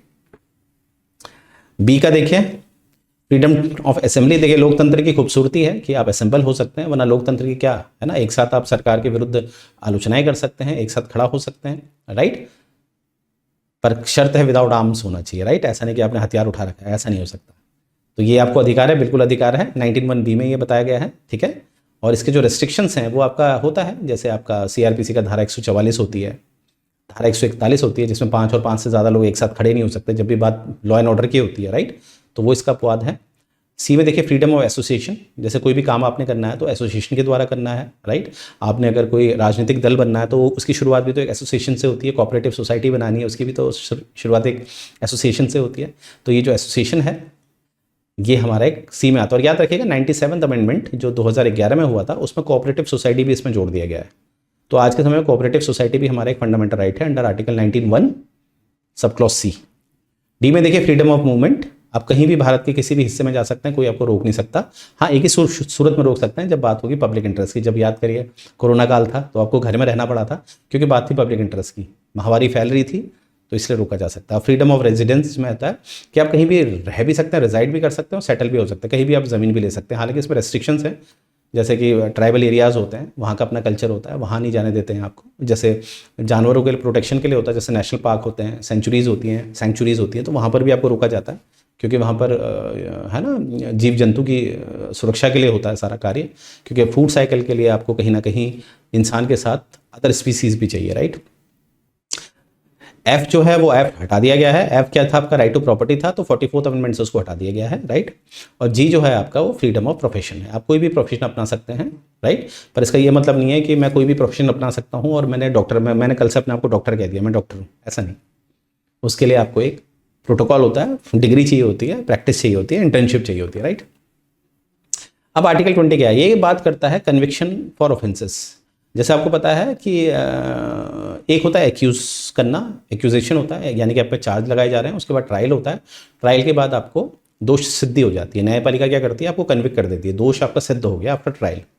तो यहाँ पर देखिए आपको कहीं ना कहीं ऑफेंसेस से बचाने की बात की जाती है ना, यानी कि ऐसे नहीं कि आप पे कुछ भी आरोप लगा दिया, हाँ भाई ऐसा नहीं होगा, ठीक है। क्योंकि ये देखो कहीं ना कहीं एक तानाशाही को रोकता है। कैसे, सबसे पहले इसमें 3 नियम है, no ex post facto law, ठीक है। जैसे आपको दंड उसी कानून का दिया जाएगा जो कानून उस तारीख को प्रिवेल कर रहा है। जैसे आज मानते हैं 9 जनवरी है, 9 जनवरी को कोई कानून अस्तित्व में है, तो उसी हिसाब से मुझे पनिश किया जा सकता है, राइट। ऐसा नहीं कि कोई कानून जो है बना ही नहीं है और मुझे पनिश किया जा रहा है, या बहुत पुराना कानून है जो आज अस्तित्व में नहीं है, मुझे पनिश किया जा रहा है। हाँ भाई, रॉलेट एक्ट के तहत आपको अंदर किया जा रहा है, ऐसा मुझसे कहा जा रहा है, how is it possible.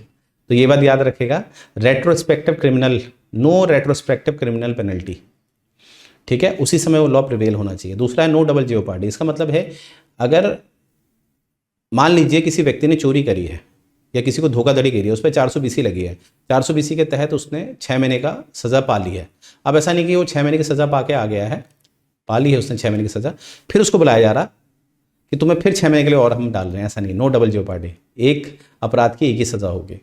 No self incrimination. No self incrimination में क्या है, यहाँ पर क्या होता है कि जो आपकी एग्जीक्यूटिव अथॉरिटी जैसे पुलिस, उसके सामने जो बयान दिए जाते हैं वो आपके विरुद्ध ही अपनाए नहीं जाएंगे।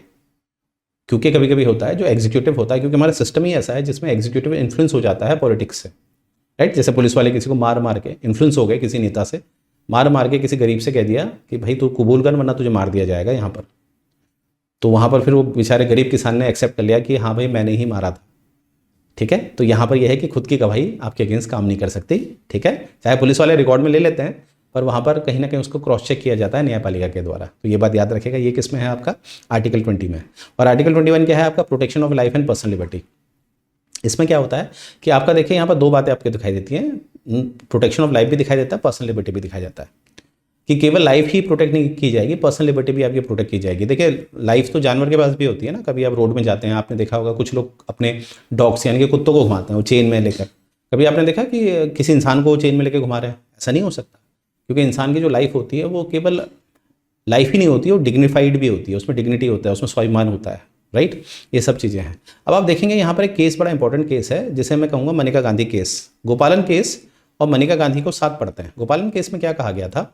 आर्टिकल 21 में लिखा है प्रोसीजर एस्टैब्लिश बाय लॉ। क्या लिखा है? Right to life and personal liberty except procedure establish by law. यानी कि अगर कोई प्रोसीजर बनाया जा रहा है लॉ का, उस लॉ को बनाते समय पूरे प्रोसीजर फॉलो किए जा रहे हैं। प्रोसीजर से मेरा मतलब है वो बिल लोकसभा में पास हो रहा है, राज्यसभा में पास हो रहा है, राष्ट्रपति के साइन हो गए, तो वो बिल यानी कि वो कानून सही माना जाएगा, चाहे वो नैतिकता के अगेंस्ट क्यों नहीं जा रहा है। तो ये था प्रोसीजर एस्टैब्लिश बाय लॉ। तो गोपालन केस में ऐसे ही एक लॉ के अगेंस्ट गोपालन साहब केस में चले गए थे सुप्रीम कोर्ट के पास। तो सुप्रीम कोर्ट ने सिर्फ अपना जो दायरा रखा वो यही चेक करा कि प्रोसीजर फॉलो हुआ नहीं हुआ, इसके अलावा कुछ नहीं देखा। तो कहीं ना कहीं उस कानून को ऑनरेबल सुप्रीम कोर्ट ने गोपालन केस में ओके कर दिया, उन्होंने इसके अलावा कुछ नहीं देखा। पर जब बात मनिका गांधी केस पे आई, Maneka Gandhi case 1978, Maneka VIP profile है भैया, गांधी परिवार से, आर्टिकल 21 का हवाला देके ये पहुंच गए कहाँ? Honourable supreme court. तो मनिका गांधी का जो पासपोर्ट था वो जब्त कर लिया गया था कानून के द्वारा, और वो कानून को चैलेंज करने वो चली गई थी। फिर पहली बार हमें दिखता है कि सुप्रीम कोर्ट यहाँ पर एक नैरो इंटरप्रिटेशन नहीं देगा, यानी कि प्रोसीजर एस्टैब्लिश बाय लॉ को ही चेक नहीं करेगा। क्या चेक करेगा? वाइडर, यानी कि प्रोसीजर एस्टैब्लिश बाय लॉ तो चेक करेगा, परंतु इसके अलावा ये भी चेक करेगा क्या ये एथिकली सही है, भारत के जो संविधान का रूप है, भारत में जो स्थिति है, क्या उसके अनुरूप है या नहीं है लॉ। तो यहाँ पर पहली बार हमें दिखता है एक ट्रायंगुलर, एक गोल्डन ट्रायंगुलर का कॉन्सेप्ट दिखता है। गोल्डन ट्रायंगल, गोल्डन ट्रायंगल में कौन कौन से आर्टिकल आते हैं? आर्टिकल 14, 19 और 21 गोल्डन ट्रायंगल का कॉन्सेप्ट आता है। यानी कि आर्टिकल 21 को जब देखा जाएगा तो उसमें आर्टिकल 40 को भी समझा जाएगा, आर्टिकल 14 के साथ भी 21 को पढ़ा जाएगा, और आर्टिकल 19 के साथ भी 21 को पढ़ा जाएगा। अब देखो सिर्फ 21 में तो क्या लिखा? प्रोसीजर एस्टैब्लिश बाय लॉ, पर यह भी देखा जाएगा कि कानून कैसा है, कहीं वो भेदभाव तो नहीं कर रहा है। 19 को भी देखा जाएगा क्या वो लिबर्टी को कॉम्प्रोमाइज़ तो नहीं कर रहा है। तो इसीलिए इसको कहते हैं गोल्डन ट्रायंगल, यानी कि ये जो व्याख्या थी, इंटरप्रिटेशन था, इसको वाइडर किया गया मनिका गांधी केस से। तो मनिका गांधी केस से एक नई डॉक्ट्रिन हमें मिलती है, ड्यू प्रोसेस। ड्यू प्रोसेस का मतलब क्या हो गया कि अब कहीं ना कहीं आर्टिकल 21 को प्रोसीजर एस्टैब्लिश बाय लॉ के द्वारा ही नहीं, इसको और एलेबोरेट करके पढ़ा जाएगा, 14 और 19 के अनुसार पढ़ा जाएगा। तो यहीं से निकल के आता है golden triangle, very important point. अब देखिए समय समय पर आर्टिकल 21 का इसी गोल्डन ट्रायंगल की वजह से समय समय पर इसमें 21 में क्या क्या आएगा वो आपको दर्शाया गया। देखा यूपीएससी 2021 में पूछा गया था ये केस, राइट टू प्राइवेसी जो है वो किसका पार्ट है? तो आर्टिकल 21 में है। कौन से केस से आया है? कि KS Puttaswamy case, KS Puttaswamy. ठीक है, आधार कार्ड के दौरान जब आधार कार्ड बनाए जा रहे थे तो ये एक रिटायर्ड जज थे, इन्होंने पूछा कि भैया हमारी बायोमेट्रिक कहाँ ले जा रहे हो, हमारे पर राइट टू प्राइवेसी होना चाहिए, तो इसलिए राइट टू प्राइवेसी मिला। राइट टू मैरी, ये 2019 में पूछा गया। तो राइट टू मैरी भी क्या है? आपका एक फंडामेंटल राइट है। तो इस तरह से आपसे पूछे जाते हैं। तो आपने क्या करना है, जिस वर्ष भी आप पेपर देने जा रहे हैं वहाँ पर देख लीजिए कि कहीं ऑनरेबल सुप्रीम कोर्ट ने कोई इंटरप्रिटेशन तो नहीं किया कि आर्टिकल 21 में कौन सा नया सब्जेक्ट आया है। तो आपसे जरूर पूछा जाता है एग्जाम में। देखिए 2024 में ये पूछा गया था, तो आपका बड़ा इंपॉर्टेंट बन गया एग्जाम के लिए। आगे देखते हैं आर्टिकल 21 आपको मैंने बताया कि 86 अमेंडमेंट जो था 2002 में हुआ था, उसके द्वारा जो राइट टू एजुकेशन है, जो 6 से 14 साल के बच्चे हैं उनको फ्री में राज्य के स्कूलों में शिक्षा दी जाएगी 6 से 14 साल के बच्चों का, अर्थात क्लास 8 तक फ्री में एजुकेशन दी जाएगी। तो यहाँ पर क्या है, ये कौन सा आर्टिकल है? आर्टिकल 21A 86 अमेंडमेंट के द्वारा। और 86 अमेंडमेंट ने, ये तो भाग 3 हो गया, पार्ट 3 हो गया। 86 अमेंडमेंट ने पार्ट 4 में भी कुछ चेंजेस करे और पार्ट 4A में भी कुछ चेंजेस करे। क्या करें? पार्ट 4 में तो उन्होंने आर्टिकल 45 में कुछ चेंजेस करे। यहाँ पर क्या डाल दिया एक नया पॉइंट कि to cover early childhood 0 to 6, इसको चेंज किया था, 0 to 6 किया। और कहीं ना कहीं इसमें आप देखेंगे कि जो हमारा फंडामेंटल ड्यूटीज़ था, जो 42nd अमेंडमेंट 1976 से जोड़ा गया था 4A के रूप में, वहाँ पर 10 ड्यूटी थी, एक 11वीं ड्यूटी एक और जोड़ दी। ठीक है, फंडामेंटल ड्यूटी की पेरेंट्स की टू प्रोवाइड दी एजुकेशन, यानी कि जो उनके वार्ड हैं, जो उनके बच्चे हैं, उनको स्कूल भेजें। तो ये फंडामेंटल ड्यूटी किससे जुड़ी, 86 अमेंडमेंट। तो 86 अमेंडमेंट में 3 भाग में 3 पार्ट्स में चेंजेस करे, पार्ट 3 21A, पार्ट 4 45 आर्टिकल 45 और part 4A 11th fundamental duty, right. Article 22 बात करता है protection against arrest and detention. Arrest and detention देखिए, इसमें 2 तरह के आपको वो डिटेंशन दिखाए जा रहे हैं। एक है प्यूनिटिव। प्यूनिटिव का मतलब होता है आपने कोई अपराध कर दिया है, राइट, उसके बाद जो सज़ा होती है ना। प्यूनिटिव क्या होता है, यहाँ पर आपने अपराध कर दिया, पनिशमेंट आफ्टर ट्रायल, ट्रायल के बाद आपको पनिश कर दिया गया है, पनिशमेंट आफ्टर ट्रायल। जैसे आपने किसी का मर्डर कर दिया है, ठीक है, तो उसके बाद आपको क्या है ना, आपको जो सुरक्षा मिलेगी वो आर्टिकल 22 के द्वारा मिलेगी। और प्रिवेंटिव होता है, इसमें अभी आपने कोई अपराध नहीं किया है, ठीक है, अभी अपराध नहीं किया है पर अपराध हो सकता है, उसको कहते हैं प्रिवेंटिव डिटेंशन। तो जो आपका प्यूनिटिव डिटेंशन होता है, इसमें आपको 24 घंटे के भीतर मजिस्ट्रेट के सामने प्रस्तुत करना होता है। जब आपको गिरफ्तार किया जाता है, कोई आपको पुलिस आपको डिटेन करती है, तो 24 घंटे के भीतर आपको कहाँ प्रस्तुत करना होता है, नज़दीकी मजिस्ट्रेट। इसमें जो ट्रैवलिंग टाइम होता है उसको एक्सक्लूड किया जाता है, ठीक है, एक्सक्लूड किया जाता है। कभी कभी पुलिस वाले इसका फ़ायदा भी ले लेते हैं, घुमाते रहते हैं, है ना। अगर किसी को हर्ट हो रखा है तो उसकी ब्लीडिंग होने की वजह से उसकी मृत्यु हो जाती है, राइट। प्रिवेंटिव डिटेंशन में क्या होता है कि जैसे कोई बहुत बड़ा बाहुबली है या कोई बहुत बड़े नेता है, उनको रोक दिया जाता है कि अगर वो किसी क्षेत्र में जा रहे हैं और स्पीच दे रहे हैं, हो सकता है उसमें हिंदू मुस्लिम हो जाए, तो इसलिए रोक दिया जाता है, राइट। तो ये होता है प्रिवेंटिव डिटेंशन। और प्रिवेंटिव डिटेंशन में क्या होता है कि मैक्सिमम 3 महीने तक प्रिवेंट किया जा सकता है, इससे ज़्यादा नहीं। तो मैंने क्या कहा, प्यूनिटिव में 24 घंटे के भीतर नज़दीकी मजिस्ट्रेट के पास ले जाना है, और प्रिवेंटिव में मैक्सिमम 3 महीने तक आप किसी को डिटेन कर सकते हैं। और ये डिटेन उसके खुद के घर में भी होता है। ज़्यादातर प्रिवेंटिव डिटेंशन में डिटेन तो उसी के घर में होता है, राइट, जैसे राहुल गांधी जी को कर दिया गया था। अब है राइट अगेंस्ट एक्सप्लॉयटेशन, ठीक है। राइट अगेंस्ट एक्सप्लॉयटेशन में देखेंगे आर्टिकल 23 करता है prohibit of traffic in human beings and force labour, ठीक है। तो कहीं ना कहीं अगर आप देख लीजिए कि ज़्यादातर फोर्स ट्रैफिकिंग ह्यूमन बींग्स में ज़्यादातर फीमेल की होती है, तो ये कहीं ना कहीं उस चीज़ को रोकता है, ठीक है। तो prohibition of trafficking human beings and force labour, ठीक है। तो ये अवेलेबल अगेंस्ट स्टेट भी होता है और प्राइवेट पर्सन भी होता है। ज़्यादा तो उसमें प्राइवेट पर्सन ही इंगेज होता है, नो डाउट, राइट। आर्टिकल 24 देखिए, ये है prohibition of employment of children below 14 in hazards. यानी कि अगर कोई बच्चा है, अगर वो फिल्म इंडस्ट्री में काम करता है तो कर सकता है, वो हैजार्डस इंडस्ट्री नहीं होती है। पर हमारे ऑनरेबल सुप्रीम कोर्ट ने ये कहा है कि स्कूल टाइम में नहीं होना चाहिए, राइट। जो बाल कलाकार होते हैं बच्चे, अगर आप उनको एम्प्लॉय करते हैं तो पहली कंडीशन तो है वो हैजार्डस नहीं होना चाहिए। अगर वो हैजार्डस हुआ तो वो आर्टिकल 24 का वायलेशन हो जाएगा, और कहीं ना कहीं स्कूल टाइम में नहीं होना है, हायरिंग स्कूल टाइम में नहीं होनी है, राइट। तो ये है 24। अब देखिए, ये है आपका कहीं ना कहीं हमारे जैसे हम कहते हैं ना, हमारा देश एक सेक्युलर है। सेक्युलर मतलब पंथ निरपेक्ष। अब सेक्युलर शब्द तो 42nd अमेंडमेंट 1976 से जोड़ा गया था। तो मैंने पहले भी बताया कि सेक्युलर उस समय 1950s में जब हमारा संविधान बन के आया, तो उस समय जो सेक्युलर शब्द का मतलब होता था वो धर्मनिरपेक्ष होता था। मतलब शासन प्रशासन धार्मिक गतिविधियों में इंटरफेयर नहीं करेंगे। पर भारत में तो ऐसा हो नहीं सकता था ना, भारत में इतनी डाइवर्सिटी है, धर्म को लेकर इतनी डाइवर्सिटी है, हिंदू मुस्लिम सिख ईसाई जैनिज्म बुद्धिज्म जोरोएस्ट्रियन, इस तरह से, तो आपस में तो विवाद होगा ही। तो प्रशासन को तो आना ही पड़ेगा शांति व्यवस्था मेंटेन करने के लिए। इसीलिए उस समय हमने ओपनली सेक्युलर शब्द नहीं लिखा, क्योंकि वो क्या परिभाषित करता, धर्मनिरपेक्ष। परंतु हमने अपने आप को सेक्युलर रखा था, क्योंकि सबसे पहले तो आर्टिकल 1 पढ़ लीजिए आप, India that is Bharat shall be union of state. India का कोई धर्म नहीं है। जैसे पाकिस्तान ने लिखा है Pakistan is an Islamic state, पर भारत ने क्या लिखा है, इंडिया डेट इज भारत, कुछ नहीं है इंडिया। और यहाँ पर देखिए आर्टिकल 25 में देखिए, अगर आपके कॉन्साइंस है, अंतरात्मा से कोई आवाज़ आ रही है कि आपने किसी धर्म को अपनाना है, तो अपना सकते हैं, छूट है आपको, कोई नहीं रोक सकता। इसीलिए बी आर अम्बेडकर ने 1956 में बी आर अम्बेडकर साहब ने 1956 में बुद्धिज्म अपना लिया था। 26 देखिए, अब धर्म से जुड़े हुए जो रिलीजियस अफेयर्स होते हैं वो आप क्या कर सकते हैं, मान सकते हैं। अब मैं कल सिखिज्म धर्म को अपना लूँ, राइट, तो ऑब्वियसली मैं पगड़ी पहनूंगा, कोई नहीं रोकेगा मुझे।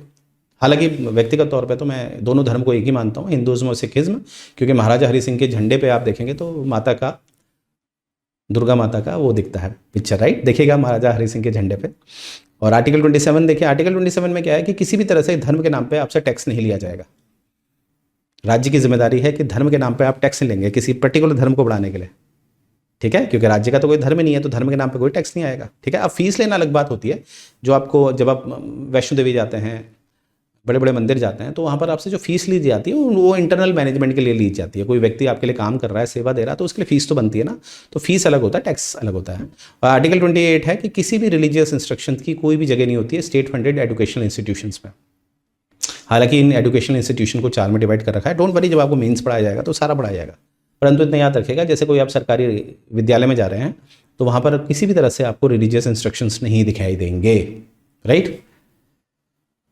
आगे बढ़ते हैं, आर्टिकल 29 और 30 को एक साथ पढ़ेंगे। ये कहीं ना कहीं आपका कल्चरल और एजुकेशनल राइट्स को प्रोटेक्ट करता है, खासकर माइनॉरिटी के लिए है, ये है माइनॉरिटी के लिए, माइनॉरिटीज़ के लिए है ये, राइट। मैंने कहा था कि लोकतंत्र की सबसे बड़ी कमी क्या होती है, अगर मैं पॉपुलर सोवरेनिटी को देखूं जॉन रूसो का, तो वहाँ पर क्या होता है कि पॉपुलर सोवरेनिटी में जो बहुमत में है उनका तो फ़ायदा है, पर जो अल्पसंख्यक है उनका नुकसान हो जाता है। तो इसीलिए भारत में पार्लियामेंट्री सोवरेनिटी को सपोर्ट किया गया, जहाँ पर अधिकारों को प्रिजर्व किया जाता है अल्पसंख्यकों के। तो यहाँ पर क्या, protection of interest of minority, right, जैसे हमारा शेड्यूल 5 और शेड्यूल 6 भी इसमें काम करता है, ठीक है। तो यहाँ पर है, और आर्टिकल जो 29 है और आर्टिकल 30 है, इन दोनों में ये डिफरेंस है कि आर्टिकल 29 में जो माइनॉरिटी की बात की गई है, जो भी सुविधाएं माइनॉरिटी को दी गई हैं वो अन्य को भी दी जा सकती है, वो जो मेजोरिटी में है उनको भी दी जा सकती है, क्योंकि इसमें एक शब्द लिखा है any section of the citizens. तो ऑनरेबल सुप्रीम कोर्ट ने इसको डिफाइन किया था कि एनी सेक्शन ऑफ सिटीजन्स की वजह से आर्टिकल 29 का दायरा केवल अल्पसंख्यकों तक ही नहीं रहेगा, माइनॉरिटी तक ही नहीं रहेगा, या अन्य अदर में भी चला जाएगा, राइट, इसीलिए। और 30 में तो साफ लिखा है ऑल माइनॉरिटीज़। तो हमने क्या देखा, आर्टिकल 29 और आर्टिकल 30 के दायरे में दायरा किसका बड़ा है, आर्टिकल 29 का, राइट। तो ये चीज़ याद रखिएगा, वेरी इंपॉर्टेंट। अब देखिए आपका आ गया 32, जो मैंने कहा था ये रेट की बात करता है, और ये खुद एक फंडामेंटल राइट है, क्योंकि आपका हाई कोर्ट के पास भी है आर्टिकल 226 के द्वारा, आपको पता ही है, राइट, पर वो एक फंडामेंटल राइट नहीं है। तो अम्बेडकर कहते हैं it is an article without which the constitution would be nullified, ठीक है। अब पता चला फंडामेंटल राइट्स तो दे दिए, पर इसके लिए कोई तो संस्थान चाहिए जो हमारे फंडामेंटल राइट्स दिलाएगा। तो अगर ये नहीं होता, आर्टिकल 32 नहीं होता, तो फिर कोई फंडामेंटल राइट्स का फ़ायदा ही नहीं है, राइट। तो यहाँ पर ये जानबूझकर जो रेट है उसको फंडामेंटल राइट बनाया गया है, राइट। और रेट्स हमारे 5 तरह के होते हैं, हैबियस कॉर्पस, जिसे बंदी प्रत्यक्षीकरण कहते हैं, जिसका मतलब होता है टू हैव द बॉडी। अगर पुलिस वाले ने किसी को उठा लिया है और आपको दिख रहा है कि उसने गलती करी नहीं है, तो आप डायरेक्टली सुप्रीम कोर्ट के पास जा सकते हैं, और सुप्रीम कोर्ट ये रेट जारी करेगा पुलिस वालों के अगेंस्ट कि जिसको तुमने उठाया हमारे सामने लाओ, ठीक है। मैंडामस होता है वी कमांड, ठीक है। वी कमांड का मतलब होता है कि यहाँ पर जो अथॉरिटी होती है वो जूनियर से कहती है कि हम आपको आदेश देते हैं, आपने काम करना है। यानी कि जब अथॉरिटी काम नहीं कर रही होती है, ठीक है, काम नहीं कर रही होती है, तब यहाँ पर जैसे मानते हैं आप कॉलेज में गए, आपकी वो डिग्री नहीं दे रहे हैं, आपको डिग्री दे ही नहीं रहे, या आपका पीएफ का पैसा नहीं दे रहे हैं, तो आप क्या कर सकते हैं, ये रेट जारी करवा सकते हैं, फिर अथॉरिटी को देना पड़ेगा। अगर नहीं दे रहे हैं तो जस्टिफाई करना पड़ेगा। और प्रोहिबिट और सर्श्योरी जो होता है, ये हमारी न्यायपालिका में काम करते हैं। इसमें जो सुपीरियर कोर्ट होती है वो इन्फीरियर कोर्ट में ये रेट जारी करती है। प्रोहिबिशन में क्या होता है कि जो जो जूनियर कोर्ट है, अगर वो कोई केस सुन रही है, अभी तक उसमें अंतिम फैसला नहीं आया है, तो हायर कोर्ट क्या करेगी, सुपीरियर कोर्ट क्या करेगी, उस केस को अपने पास ले लेगी, उससे कहेगी कि तुम ये केस को रोक दो, उसे प्रोहिबिट कहते हैं। तो प्रोहिबिट में अभी फैसला नहीं आया होता है, ठीक है। कभी कभी क्या होता है, कोई जूनियर कोर्ट होती है, वो कभी कभी उसको पता नहीं चल पाता है, वो अपने जुरिसडिक्शन से बाहर की काम करने लग जाती है, ठीक है। Human errors are always there, है ना। लॉ को समझना इतना आसान भी नहीं होता, कभी भी कन्फ्यूजन हो जाता है। तो इसीलिए जो सुपीरियर कोर्ट होती है वो उसको रोक देती है वहीं पर कि तुम्हारा जुरिसडिक्शन नहीं है। एक एग्जांपल ले सकते हैं, सुप्रीम कोर्ट ने हाई कोर्ट को रोक दिया कि जो तुम केस देख रहे हो यहाँ पर व्याख्या करने की बात है, तो व्याख्या करने का अधिकार आपके पास नहीं है, वो हमारे पास है, राइट। ये व्याख्या हम ही करेंगे। और सर्श्योरी में क्या होता है, पूरा फैसला आ जाता है जूनियर कोर्ट का, तो यहाँ पर कहीं ना कहीं ऑर्डर को क्वेश्चन कर देता है सीनियर कोर्ट, लोअर कोर्ट के ऑर्डर को क्वेश्चन कर सकता है। वही बात है, अगर पता चल रहा है कि जो इन्होंने ऑर्डर दिया था ये तो कहीं ना कहीं इनके जुरिसडिक्शन से बाहर का था, तो उसको ऑर्डर्स के द्वारा कैंसिल कर दिया जाता है। मतलब जो ऑर्डर उन्होंने दिया होता है लोअर कोर्ट ने, उसको कैंसिल कर दिया जाता है। तो प्रोहिबिशन और सर्श्योरी में डिफरेंस क्या है, डिफरेंस ये है कि भैया प्रोहिबिशन में अभी फैसला नहीं आया है और सर्श्योरी में फैसला आ चुका है, ये बात याद रखना। और दोनों ही न्यायपालिका लेवल पे काम करती हैं। कोवरेंटो मतलब होता है अधिकार परीक्षा, यानी कि किस अथॉरिटी से तुमने ये फैसला दिया, राइट। जैसे एक बार केस हुआ था कि किसी का पता चला, वो कॉलेज में अच्छी डीन पोस्ट में थे, वो बाद में पता चला उनकी तो डिग्री फर्जी थी। फिर ऑनरेबल कोर्ट ने ये रेट जारी करी, तुम किस अथॉरिटी से इस पोस्ट में बैठे हो, क्योंकि उस पोस्ट की एक बेसिक क्वालिफिकेशन थी और उनकी क्वालिफिकेशन तो फर्जी थी, ठीक है। तो इस केस में क्या होता है कि कोवरेंटो रेट जारी करी जाती है, किस अधिकार से तुम यहाँ पर बैठे हो एक पब्लिक ऑफिस में, राइट। तो ये हैं आपके रेट, 5 तरह के होते हैं। अब रेट के बारे में मैंने बताया था आपको, सुप्रीम कोर्ट भी जारी करता है आर्टिकल 32 के तहत, हाई कोर्ट भी जारी करता है 226 के तहत, और जो सुप्रीम कोर्ट जारी करता है ये खुद एक फंडामेंटल राइट है, ये फंडामेंटल राइट नहीं है, ठीक है। अब क्या होता है, रेट जुरिसडिक्शन को देखा जाए तो यहाँ पर याद रखिएगा हाई कोर्ट का दायरा सुप्रीम कोर्ट से बड़ा होता है, क्योंकि हाई कोर्ट रेट पार्ट 3 के लिए भी डाल सकता है और किसी और राइट्स के लिए भी, किसी और पार्ट के लिए भी रेट जारी कर सकता है, कौन, हाई कोर्ट। परंतु जो सुप्रीम कोर्ट है वो केवल फंडामेंटल राइट्स के वॉल्यूशन में ही रेट जारी कर सकता है। तो हमने क्या देखा, ज़्यादा दायरा किसका बड़ा है, हाई कोर्ट का या सुप्रीम कोर्ट का। ऑब्वियसली हाई कोर्ट का, ये बात याद रखेगा। रेट जुरिस्डिक्शन में हमारा हाई कोर्ट बड़ा है, अदरवाइज अदर में तो सुप्रीम कोर्ट ही बड़ा है, राइट। अब आर्टिकल 33, 34, 35 देखेंगे, इसमें बस एक पार्लियामेंट को इंगेज किया, जैसे parliament can restrict fundamental right of armed forces. अब सोचिए कोई आर्मी में है, अब वो कह रहा है युद्ध छिड़ गया और वो कह रहा है नहीं नहीं नहीं नहीं मैं नहीं जा रहा, मेरे पास तो आर्टिकल 21 है, मैं नहीं लड़ूंगा। तो ये सोचिए, तो अगर आप आर्म्ड फोर्सेज में जा रहे हैं तो आपके बहुत सारे जो फंडामेंटल राइट्स हैं उनको कहीं ना कहीं रेस्ट्रिक्ट कर दिया जाता है पार्लियामेंट के द्वारा, और ये सिर्फ पार्लियामेंट कर सकती है। इसीलिए आपने देखा होगा डिफेंस आर्म्ड फोर्सेज ज़्यादातर पार्लियामेंट सेंट्रल लिस्ट में ही होती है, राइट।